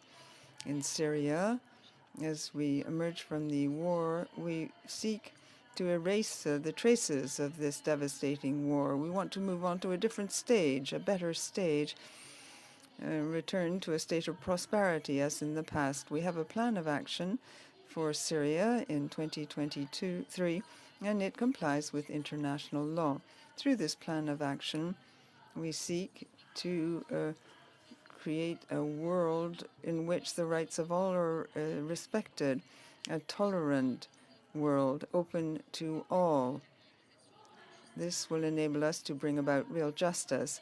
Ladies and gentlemen, in Syria, there are many plots against Syria. There are many plots against the identity of the country. What we're trying to do, insofar as possible, what people are trying to do is to deny a justice in Syria. Despite what has happened in our country, we have a common goal, a Palestinian state. We are proud of our identity as Arabs and Muslims, and we shall help to write history. How can we go about this end? We need to resist on the battlefield. We must stand up for our Syrian state. We must realize that concessions are a far cry from our ideological beliefs. We will triumph because law is on our side and law will prevail. Ladies and gentlemen, Al-Aqsa is a tragic event for a people that has decided to live in freedom and that wants to regain all its rights. The people comprises many martyrs. They will write history and triumph. The world is moving towards a catastrophic strategy owing to American support to the state which is violating our rights. And the Israeli policy is a criminal one. Whence all the tragedies we can see today. It is a real tragedy that is occurring, and it runs counter to international and national law. This tragedy flagrantly violates human rights. Bombings are destroying homes which crumble on their inhabitants. There are systematic massacres of women, children, and elderly people. I can hardly find the right words given the news, the number of victims, the number of injured people, the number of buildings that are destroyed every day. Today, ladies and gentlemen, humanity cannot stand divided. A Palestinian citizen is just the same as a citizen in Ukraine or elsewhere. So there must be no political concessions given the number of deaths. We are combating the Israeli enemy, the Zionist state. This combat is designed to counter the violations that have been perpetrated on our territory by Israel. We are the victims of further aggression even this morning. Syria is against the Israeli enemy. It is against the American project. We are against terrorism. We are against all such forms of violence. In Syria, we believe that the entire world must move towards a change. We need to fight in order to ensure our cause prevails. In the world today, there are any number of conspiracies. I think the geopolitical map is becoming ever clearer. The principles of treason have become clearer as well. We must try to live up to the expectations of our population. The blood of martyrs will not be spilt in vain. This blood will feed our nation. We may encounter difficulties. We may encounter traps and obstacles. However, the bloodshed will remain forever engraved on our memories. Thank you. We welcome Morocco. بسم الله الرحمن الرحيم السيدة. In the name of God, the merciful, the compassionate, we wish to thank the Parliament of Angola, parliamentarians, ladies and gentlemen. I'm deeply honored to take the floor before the 147th Assembly of the IPU here in the capital of Angola on behalf of the Parliament of the Kingdom of Morocco. I would like to first salute this friendly country of Angola, its people, its leadership, and its government for the warm welcome and hospitality extended to us. I hope this international gathering will be fully successful, and I wish to say the same to our Angolan friends in this tremendous challenge. I also want to express my esteem for the efforts made to make this assembly successful, particularly considering we have also hosted a previous gathering in Morocco of the Interparliamentary Union. I would also like to greet my colleague, the Honorable Carolina Cerqueira, and our friends at the National Assembly of Angola.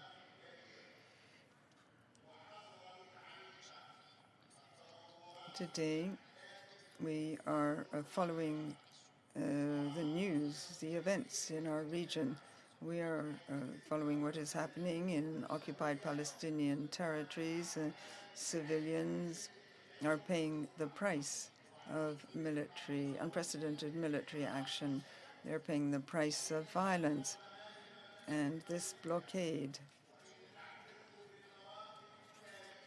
in the Parliament of Morocco feels proud at the stances adopted by our kingdom, the Kingdom of Morocco, run by His Majesty King Mohammed VI, the President of the Jerusalem Committee. We have always supported the Palestinian people in its fight to obtain its most legitimate rights as guaranteed by international instruments and resolutions. It's important to put an end to the suffering of this population. It's necessary immediately to put an end to this war and pave the way for parliamentary action and political action. It is extremely important to set up a Palestinian state that is independent with strong institutions and recognized borders, recognized by the international community, with Jerusalem as its capital.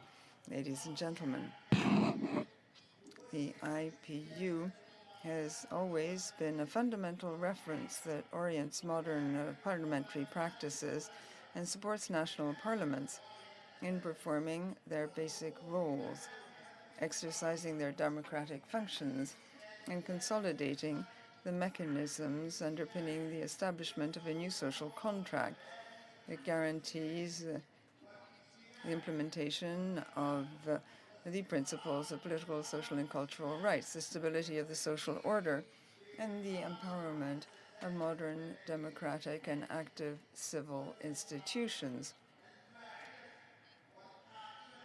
based on the principles of liberty and consensus, and that rely on legitimate and credible national and international laws, principles, conventions, and treaties, as well as binding material, ethical, and symbolical values. The Interparliamentary Union was quite right when it proposed the theme for the plenary debates at this assembly. It proposed a complex theme that refers to the 16th goal of the 2030 Sustainable Development Agenda, as established by the United Nations. This is an SDG that focuses on the promotion of peace and justice. It is an SDG that seeks to reinforce the role of institutions, bringing about the prerequisites for achieving the general framework of sustainable development goals so people can address all of the challenges that face us, and so public policies become worthy of the citizens' trust. Parliamentary action lies at the heart of the questions of development, justice, peace, security, and stability. In the Kingdom of Morocco, we went through two difficult moments, two difficult times. The first was the deadly COVID-19 pandemic. Our country successfully adopted a proactive approach and mobilized the potential of the state and society. We were quite a model. When it came to field action, we were able to protect our people against the disastrous consequences that occurred in several other countries. Then we had the recent earthquake that struck the region of Al Haouz and Marrakesh in the center of the kingdom on September 8th. This was another test for our country. Under the leadership of its sovereign, His Majesty King Mohammed VI, the country rose to the situation, and His Majesty's government and all the official and people's institutions, likewise, in particular Parliament. Once again, the kingdom has given a very tangible example of how to address urgent disasters and catastrophes that weigh heavily on society and call for rapid action, an acceleration of national mobilization, the fast adoption of laws that guarantee the legitimacy of decisions and good governance. I wish to take this opportunity to thank and express gratitude to all the friendly and brotherly states that supported us in our recent distress, as well as to the ones who extended their condolences and expressed their willingness to assist and intervene.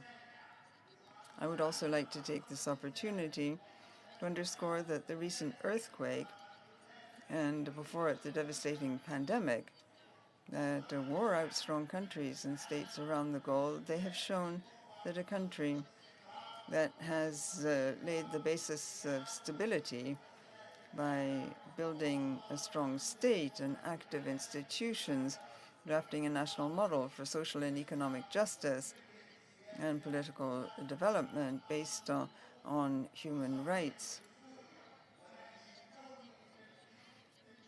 In addition to constitutional legitimacy and a universal approach to sustainable development, well, obviously there are times of adversity, but a country founded on that basis can overcome them. Thank you. Islamic Republic of Iran, Honorable Zolnori.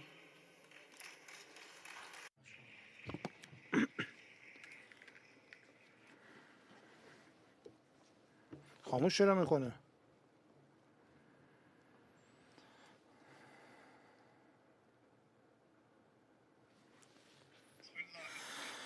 In the name of Allah, the most compassionate, the most merciful, at the outset, I would like to appreciate the President of the National Assembly of Angola for the very well organization of this assembly. At the same time, I would like to appreciate His Excellency President of the Republic of Angola for his definite, realistic stand regarding the killing of the Palestinian and Gazan women and children. Ladies and gentlemen, the motto of this assembly is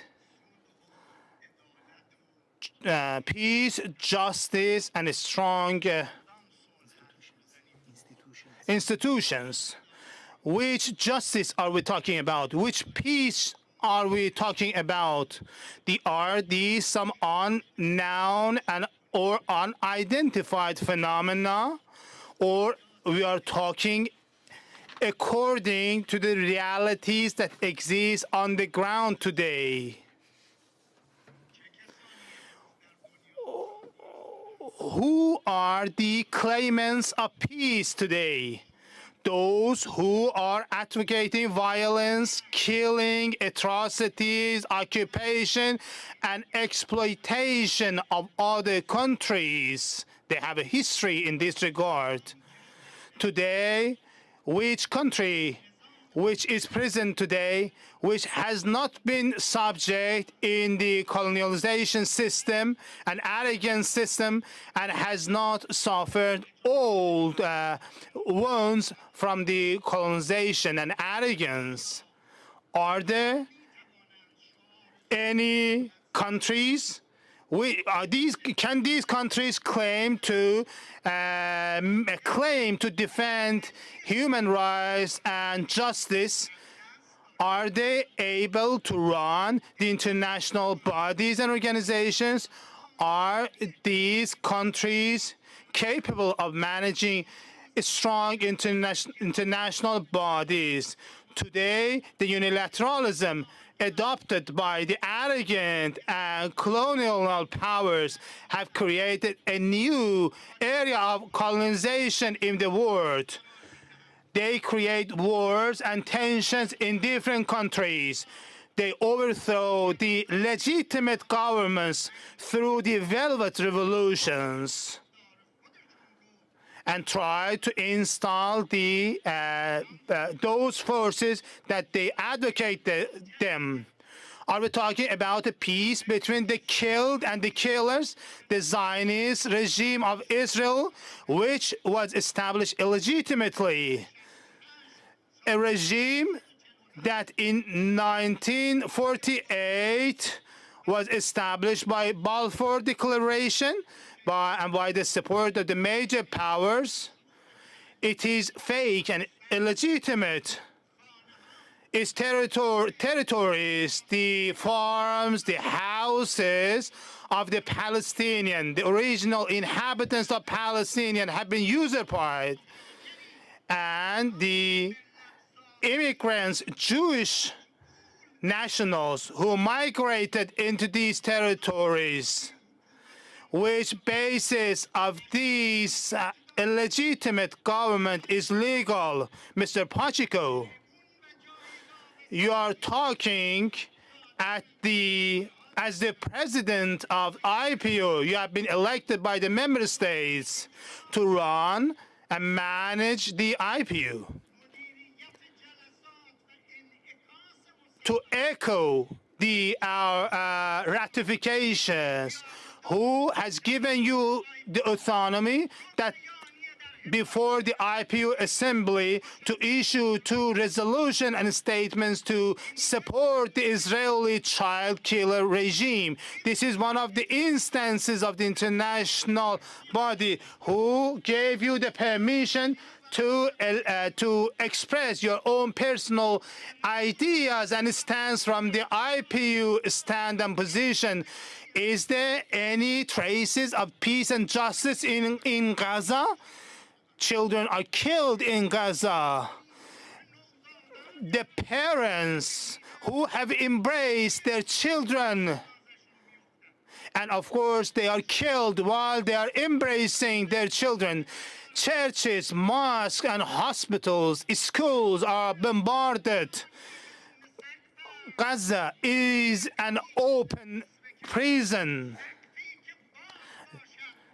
There is no ceiling in Gaza, not to let them breathe, but to pour and to drop bombs and white phosphorus bombs against them. Today we have a very heavy duty. How in IPU Assembly talk about peace and justice while the most oppressed, the highest oppressor and most cruel killers are supported by the major powers in the world. The U.S.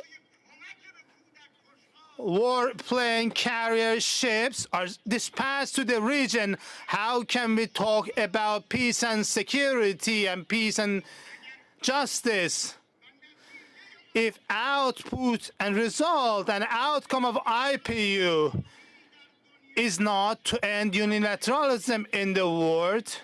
If IPU outcome would not be to remove hypocrisy from the major powers in the wars that they are controlling and exploiting the people by new form of colonization.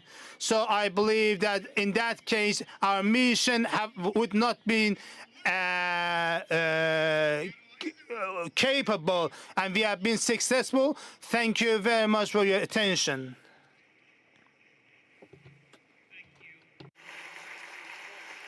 From the People's Democratic Republic of Laos.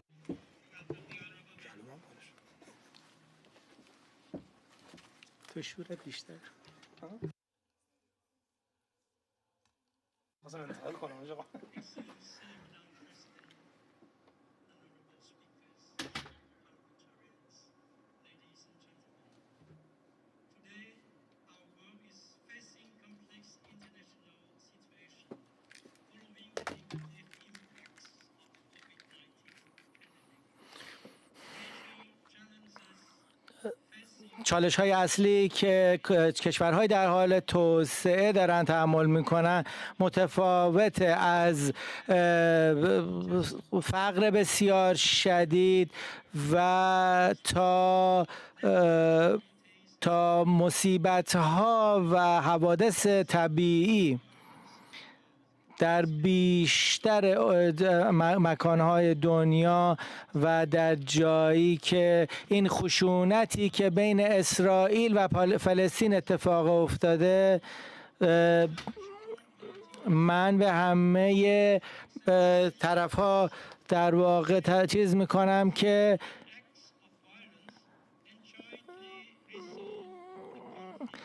کمک بکنم به خاطر اینکه این منازعه متوقف بشه و راه حلی برای این پیدا بشه.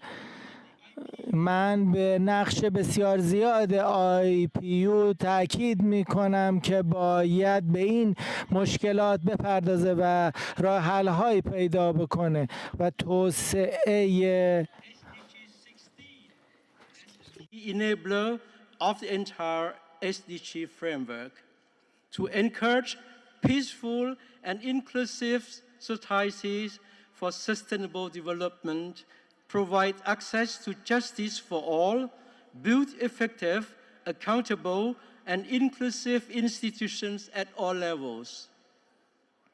Ladies and gentlemen, for the Lao PDR, SDGs are the national commitments, but acceding to the reality of the country, in addition to the 17 global SDGs, the Lao PDR had adopted its own unique SDG 18, Lives Safe from Unexploded Ordnance. We have localized the SDGs and integrated them into the national planning framework, such as the 9th Five-Year National Socio-Economic Development Plan, the 2025 Development Strategy, and the 2030 Vision.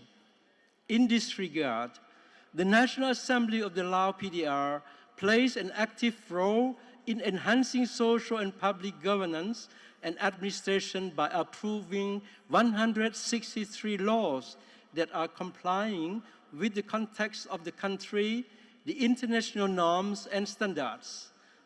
In addition, the Lao National Assembly has also strengthened its oversight functions in development plan, ratification of international conventions and treaties. The above mentioned has significantly contributed to maintaining peace, justice, and strong institutions for achieving sustainable development goals and promoting prosperity and livelihoods of people in the region and the world. In order to carry out these goals, the Lao PDR will continue to strengthen relevant national institutions by improving the coordination mechanisms between the central and local authorities to be more unified and faster, develop the state administration system to be tidy, modern, effective, accountable, transparent, and convenient, promote the rule of law at the national and international levels, and ensure equal access to justice for all. Madam President, on behalf of the Lao National Assembly delegation, I would like to urge parliamentarians and members of the IPU to strengthen its role in promoting the rule of law, peaceful and inclusive society for sustainable development, and ensure equal access to justice for all, ensure public access to information, and protect fundamental freedom in accordance with Constitution and national legislations, as well as international agreements. Lastly, I would like to extend my best wishes to Your Excellencies, Madam President, and all of you for good health, happiness, and great success in your noble task. I wish the 147th International Parliamentarian Union Assembly a great success. Thank you very much. Thank you, Honorable Senema Bontri. We welcome Sweden, Honorable Karapet.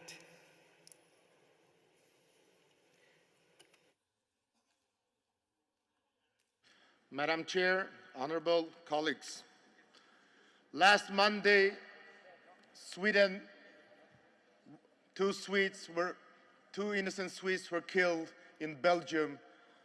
The only reason was because they was wearing the Swedish shirt. They were on the way to the game in the European qualification game against Belgium. Madam Chair, I would like to have a few seconds, a moment of silence for the victims.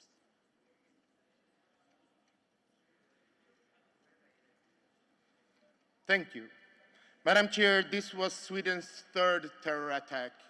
Sweden is now a partner of combating international terrorism, because now we know how the darkness of terror. Madam Chair, honorable colleagues, as you can see, I don't look like the typical Swedish Viking. I'm the first generation Swede. I'm born in Sweden. This is a part of the new Sweden, where you can come from wherever you want from the world, and you can get the chance to be democratically elected as a representative of the Swedish people, without any quota, just democratic elections. Madam Chair, I had written a speech yesterday, but when I was at the cultural night, I remembered my high school times. Because where I grew up in Stockholm, the capital of Sweden, most of my friends, they were not Swedes. Now we are in Angola, at the African continent. I was listening to Papa Wemba, to Kofi Olomide, Magic System, or P-Square from Nigeria, which Swedes are listening right now, Swedish youth, or Teddy Afro from Ethiopia. I had 9 students, comrades, friends from Somalia. I was listening to King Khaled. What I want to say with this, I'm name-dropping this artist, is Africa being neglected for too long. Even at this assembly, there has been no focus on Africa. Why I'm addressing this? Because Sweden was one of the countries who were supporting the independence of many African countries. We've been engaging with foreign aid, capacity buildings for a long time on this continent. We are just 10 million population, but our foreign aid is 5 billion euro a year. What we are doing now in Sweden is that we are transforming the aid, not being aid, to trade. It has to be stopped with the brain draining from this continent.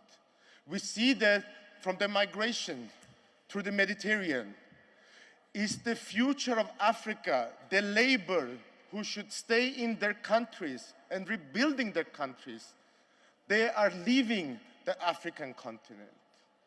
We have to fight the reasons of migration through trade, through democracy, to capacity building with market economy. I'm very humble. I know the story of Africa with colonialism and the history, the civil wars, the interest of other powers. But we have to move forward, the new generation. If the conditions are bad, don't nationalize it. Put condition and say, bring your skills, train our people, train our youth. Madam Chair, it's time for Africa to be a producer, not a consumer. Thank you. Thank you, Honourable Member Karapiet. We welcome the Honourable Member Hadid of Palestine.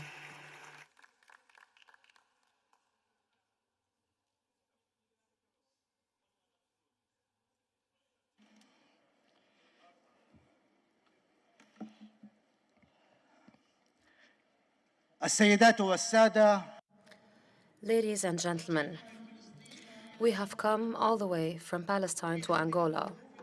Despite the difficult circumstances, we have traveled thousands of kilometers to convey to you the voice of the children of Palestine under fire.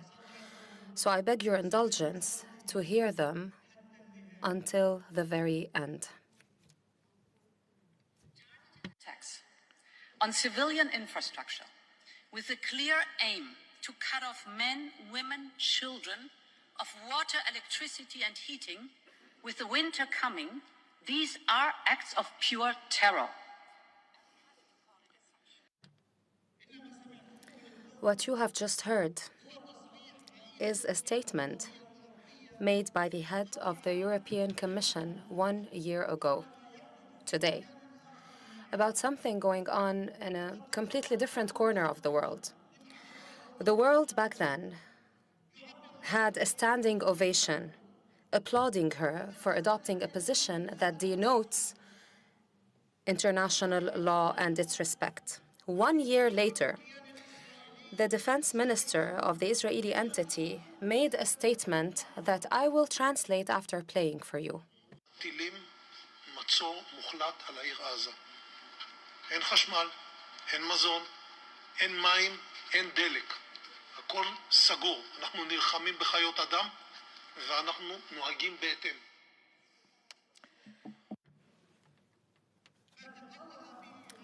What this minister said is the following. Complete siege on Gaza. There will be no electricity, no food, no water, no fuel. Everything will be closed. We are fighting against human animals, and we are acting accordingly. After this statement devoid of any morality, any humanity, what did the world do? Let me answer that. Heads of states rushed to pledge their support, all forms of support, weapons, funds. For instance, ships, aircraft carriers that were parked in the middle of the Mediterranean basin to the occupying entity. Some leaders did not suffice with a simple visit of solidarity.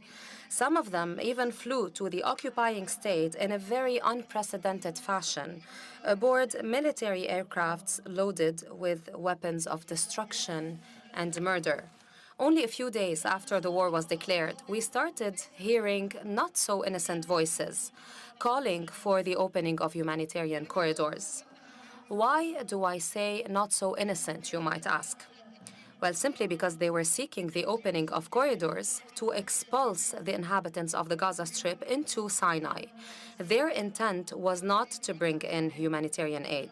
The biggest proof of that is that when these voices and those behind them figured out that our people would rather die on its own land than accept a new Nakba after its plight since 1948, we never saw these humanitarian corridors see the light of day. They are still merely a topic of discussions and negotiations. On the other hand, we see air bridges wide open to transport murderous and destructive weapons to the entity of the occupation. Ladies and gentlemen, not a day goes by that we do not hear the following. Israel has the right to defend itself. We wonder, who is it that bestowed this right on the violating entity that occupies a people and a land without making the same right available legitimately to the other side? Are there any international charters or laws that we are not aware of? Is self-defense, according to the interpretation of some people, a warrant for the extermination of another people by one people? In this case, we're not talking about international law. We're merely talking about the whims and fancies that are governed by the interests of some states without any regard to human life. We're talking about an international law that is drafted, manipulated, and construed by those who detain military might. Therefore, this is the law of the jungle.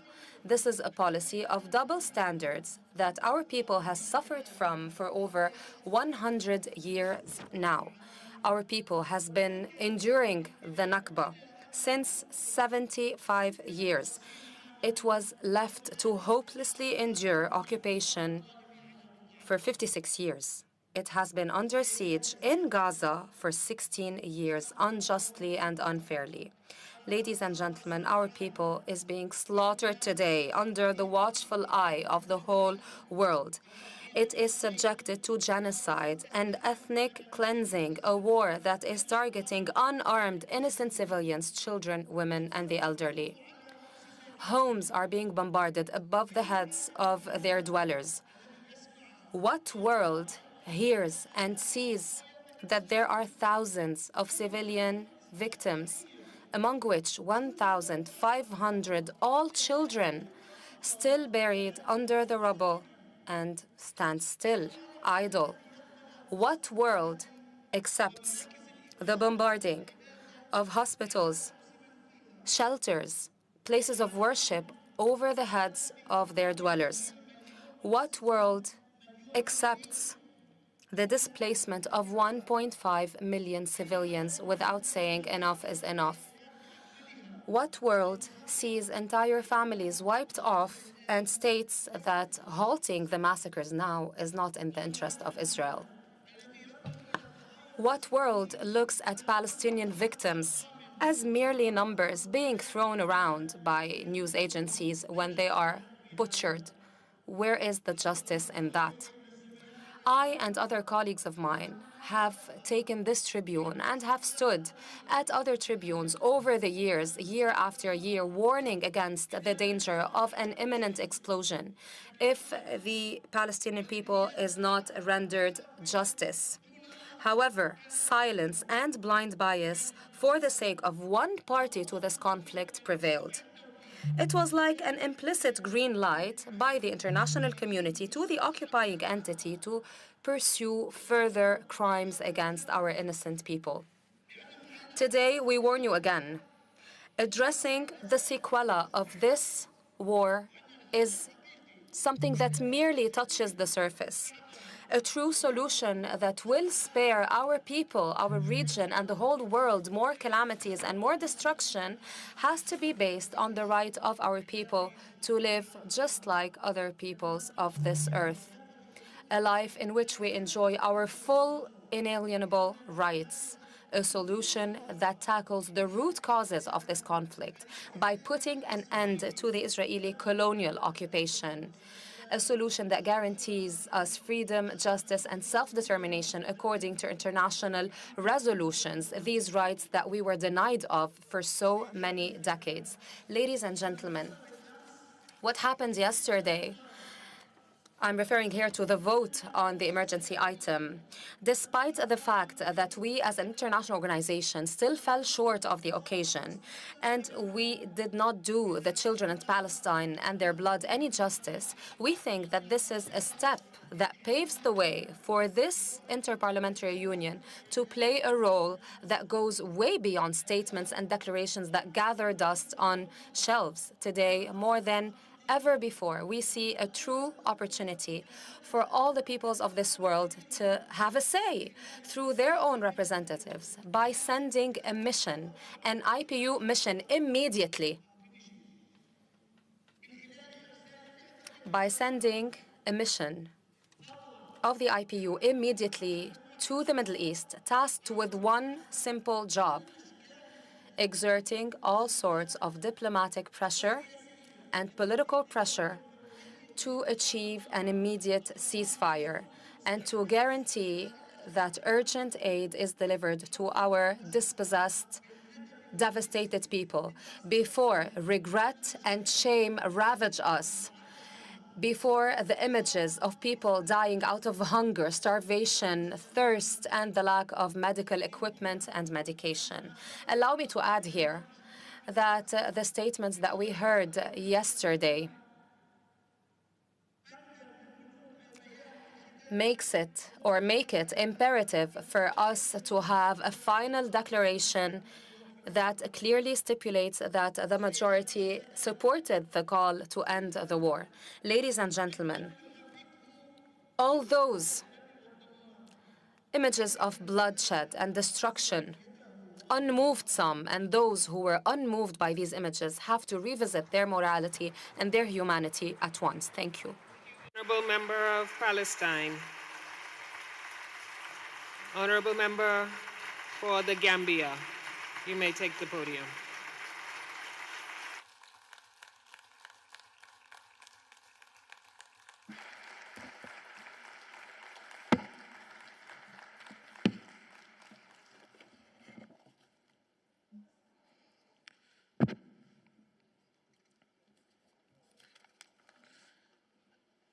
Madam President, as we converge in this assembly, I express my profound gratitude to Allah the Almighty for our lives and for making it possible for us to interact once again in the service of our dear Parliament and its constituents. This Assembly's theme lies at the heart of our collective aspiration for for a better and just world, the theme Parliamentary Action for Peace, Justice, and Strong Institutions is therefore well conceived. It is also consistent with how we as parliamentarians work in advancing Sustainable Development Goal 16, which defines comprehensively the kind of society we all should live in. It talks about a world where peace prevails, justice is upheld, and institutions are strong and accountable. The goal is not just an ideal one, it is a practical roadmap for shaping our societies and nations. However, Mr. President, today's topic came at a time when the world is witnessing one of its worst inhuman and barbaric massacre and human rights violation of our times in Palestine. Thousands of innocent women, children, and civilians are being killed by the hour. Religious buildings, hospitals, schools, and public places been destroyed as a result of the horrific, indiscriminate, and barbaric airstrike bombardments in the Gaza Strip by Israel, in total disregard of international law and all United Nations resolutions. It must be forthrightly stated that not all Gaza residents are Hamas. The people of Palestine must be allowed to live in their land as a sovereign nation and people, and in line with the two-state solution approach. The United Nations, through the UN Security Council and other world bodies, continue to engage in futile diplomacy and politics, whilst Israel continues to murder thousands of Palestinians and destroy Gaza and Palestine. International community and us as representatives of the people are failing in our responsibilities. While we are busy engaging in empty rhetoric, thousands continue to endure suffering and are being deprived of basic necessities like food, water, electricity, basic medicines, and shelter. This is atrocious and inhuman. In Gaza, humanitarian aid is sought. The world must stand resolute and take decisive action to end the war in Palestine, and as well end the hypocrisy and politicization of the United Nations Security Council's veto power and act more responsibly to avert global catastrophe. I call on all parties in this catastrophe to respect and act in accordance with international law and avoid further killings of civilians, and all previous United Nations resolutions on Palestine and Israel be respected. I further call upon this General Assembly to act now and pass a resolution to condemn Israel, to pass a resolution against Israel and ask Israel to immediately stop this Stone Age barbarism. Madam President, in our role as legislators, we have the unique privilege and responsibility of shaping laws, policies, and systems that underpin the fundamental principle of HDC 16. Therefore, we should be enacting legislation and formulate policies that promote peace, justice, and strong institutions.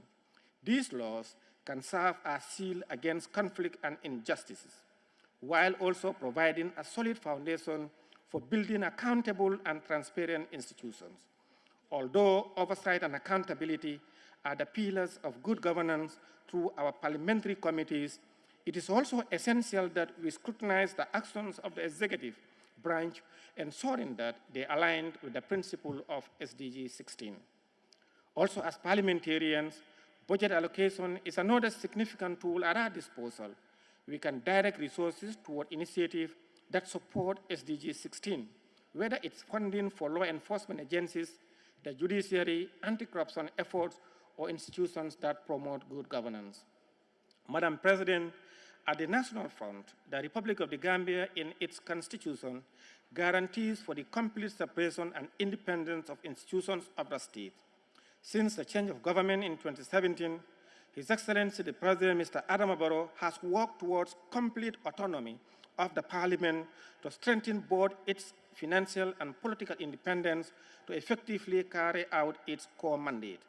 Fortunately enough, the Parliament has acted as a crucial partner in the implementation process towards achieving targets of our National Development Plan. Currently, the government is up to task to ensure that the security sector reform is on course to consolidate our peace, stability, justice, and democracy, guaranteeing sustainable peace. Madam President, access to justice should be a universal right and not a privilege. To this end, our government, under the leadership of President Adama Barrow, is committed through its National Legal Aid Secretariats to ensuring that support to accessing legal services, as well as a fair, independent, and efficient judicial system is guaranteed for all citizens, irrespective of our political affiliations, socio-economic status, gender, race, tribe, or religion. We are working to eliminate legal barriers and ensure that justice is accessible to all. The fight against corruption, a scourge that impedes justice and strong institutions, is a battle that we are collectively waging. The enactment and enforcement of an anti-corruption legislation that will build us a society where everyone is held accountable for their actions is currently underway. Madam President, the protection and promotion of human rights is a cornerstone of SDG 16.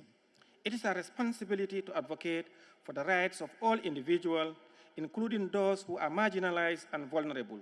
No one should be left behind.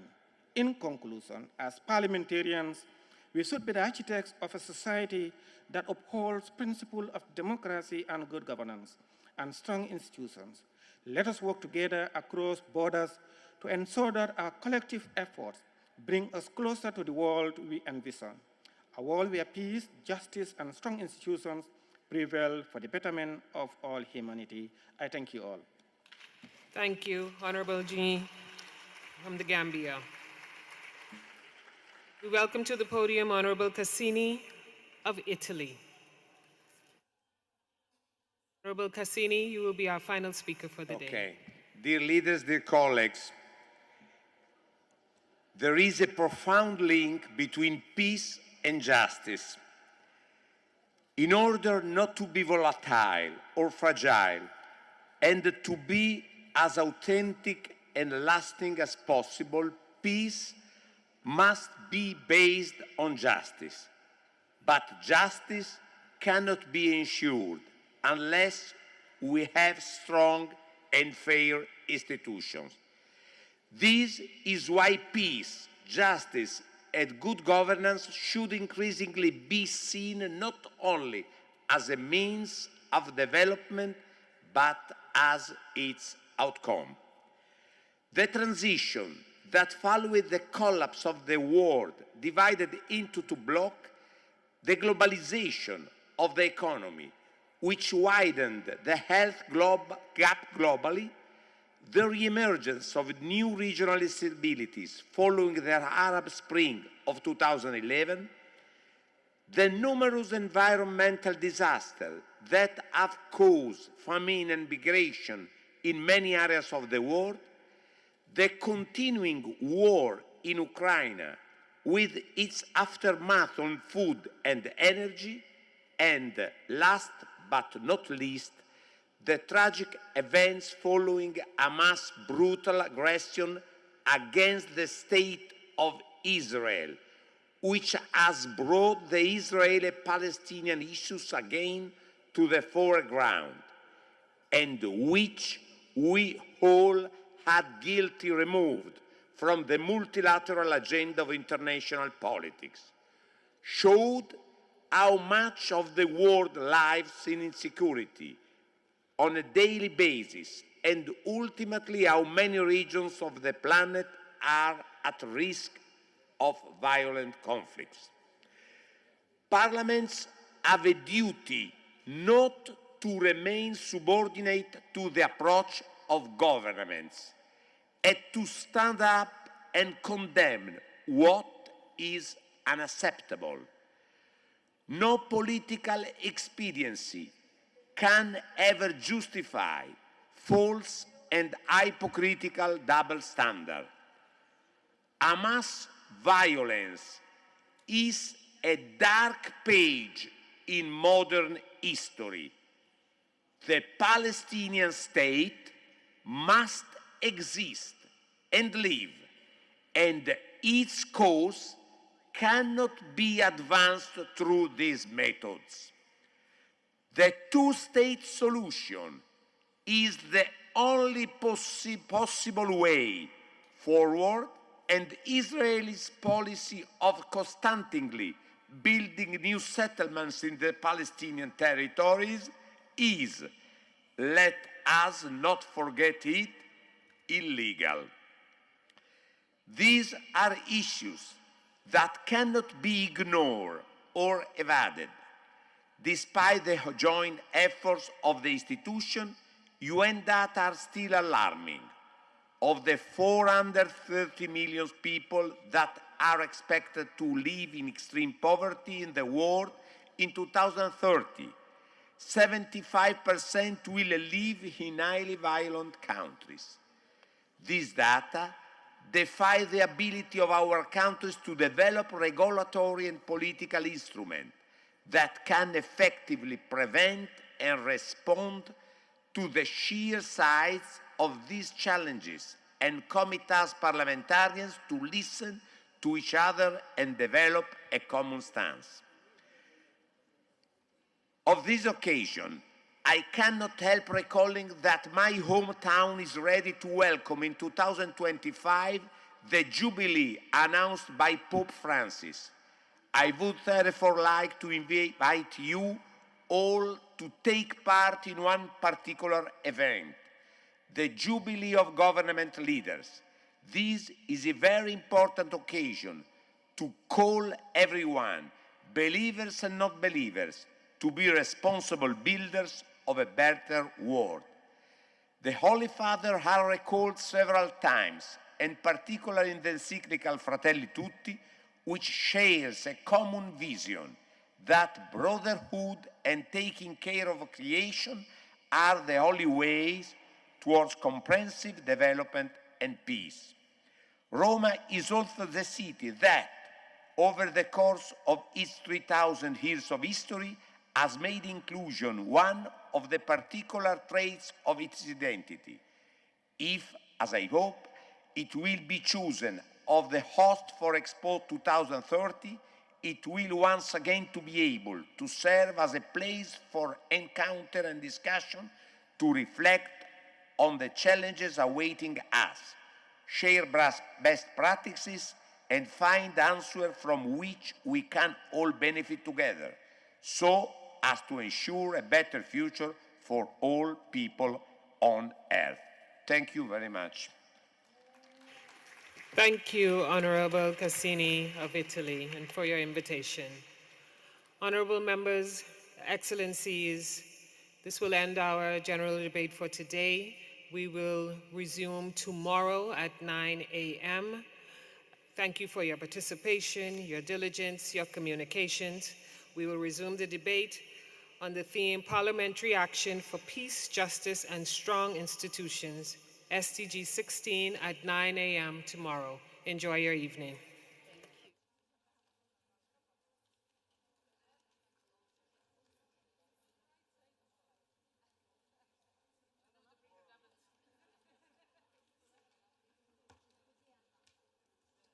Recording stopped.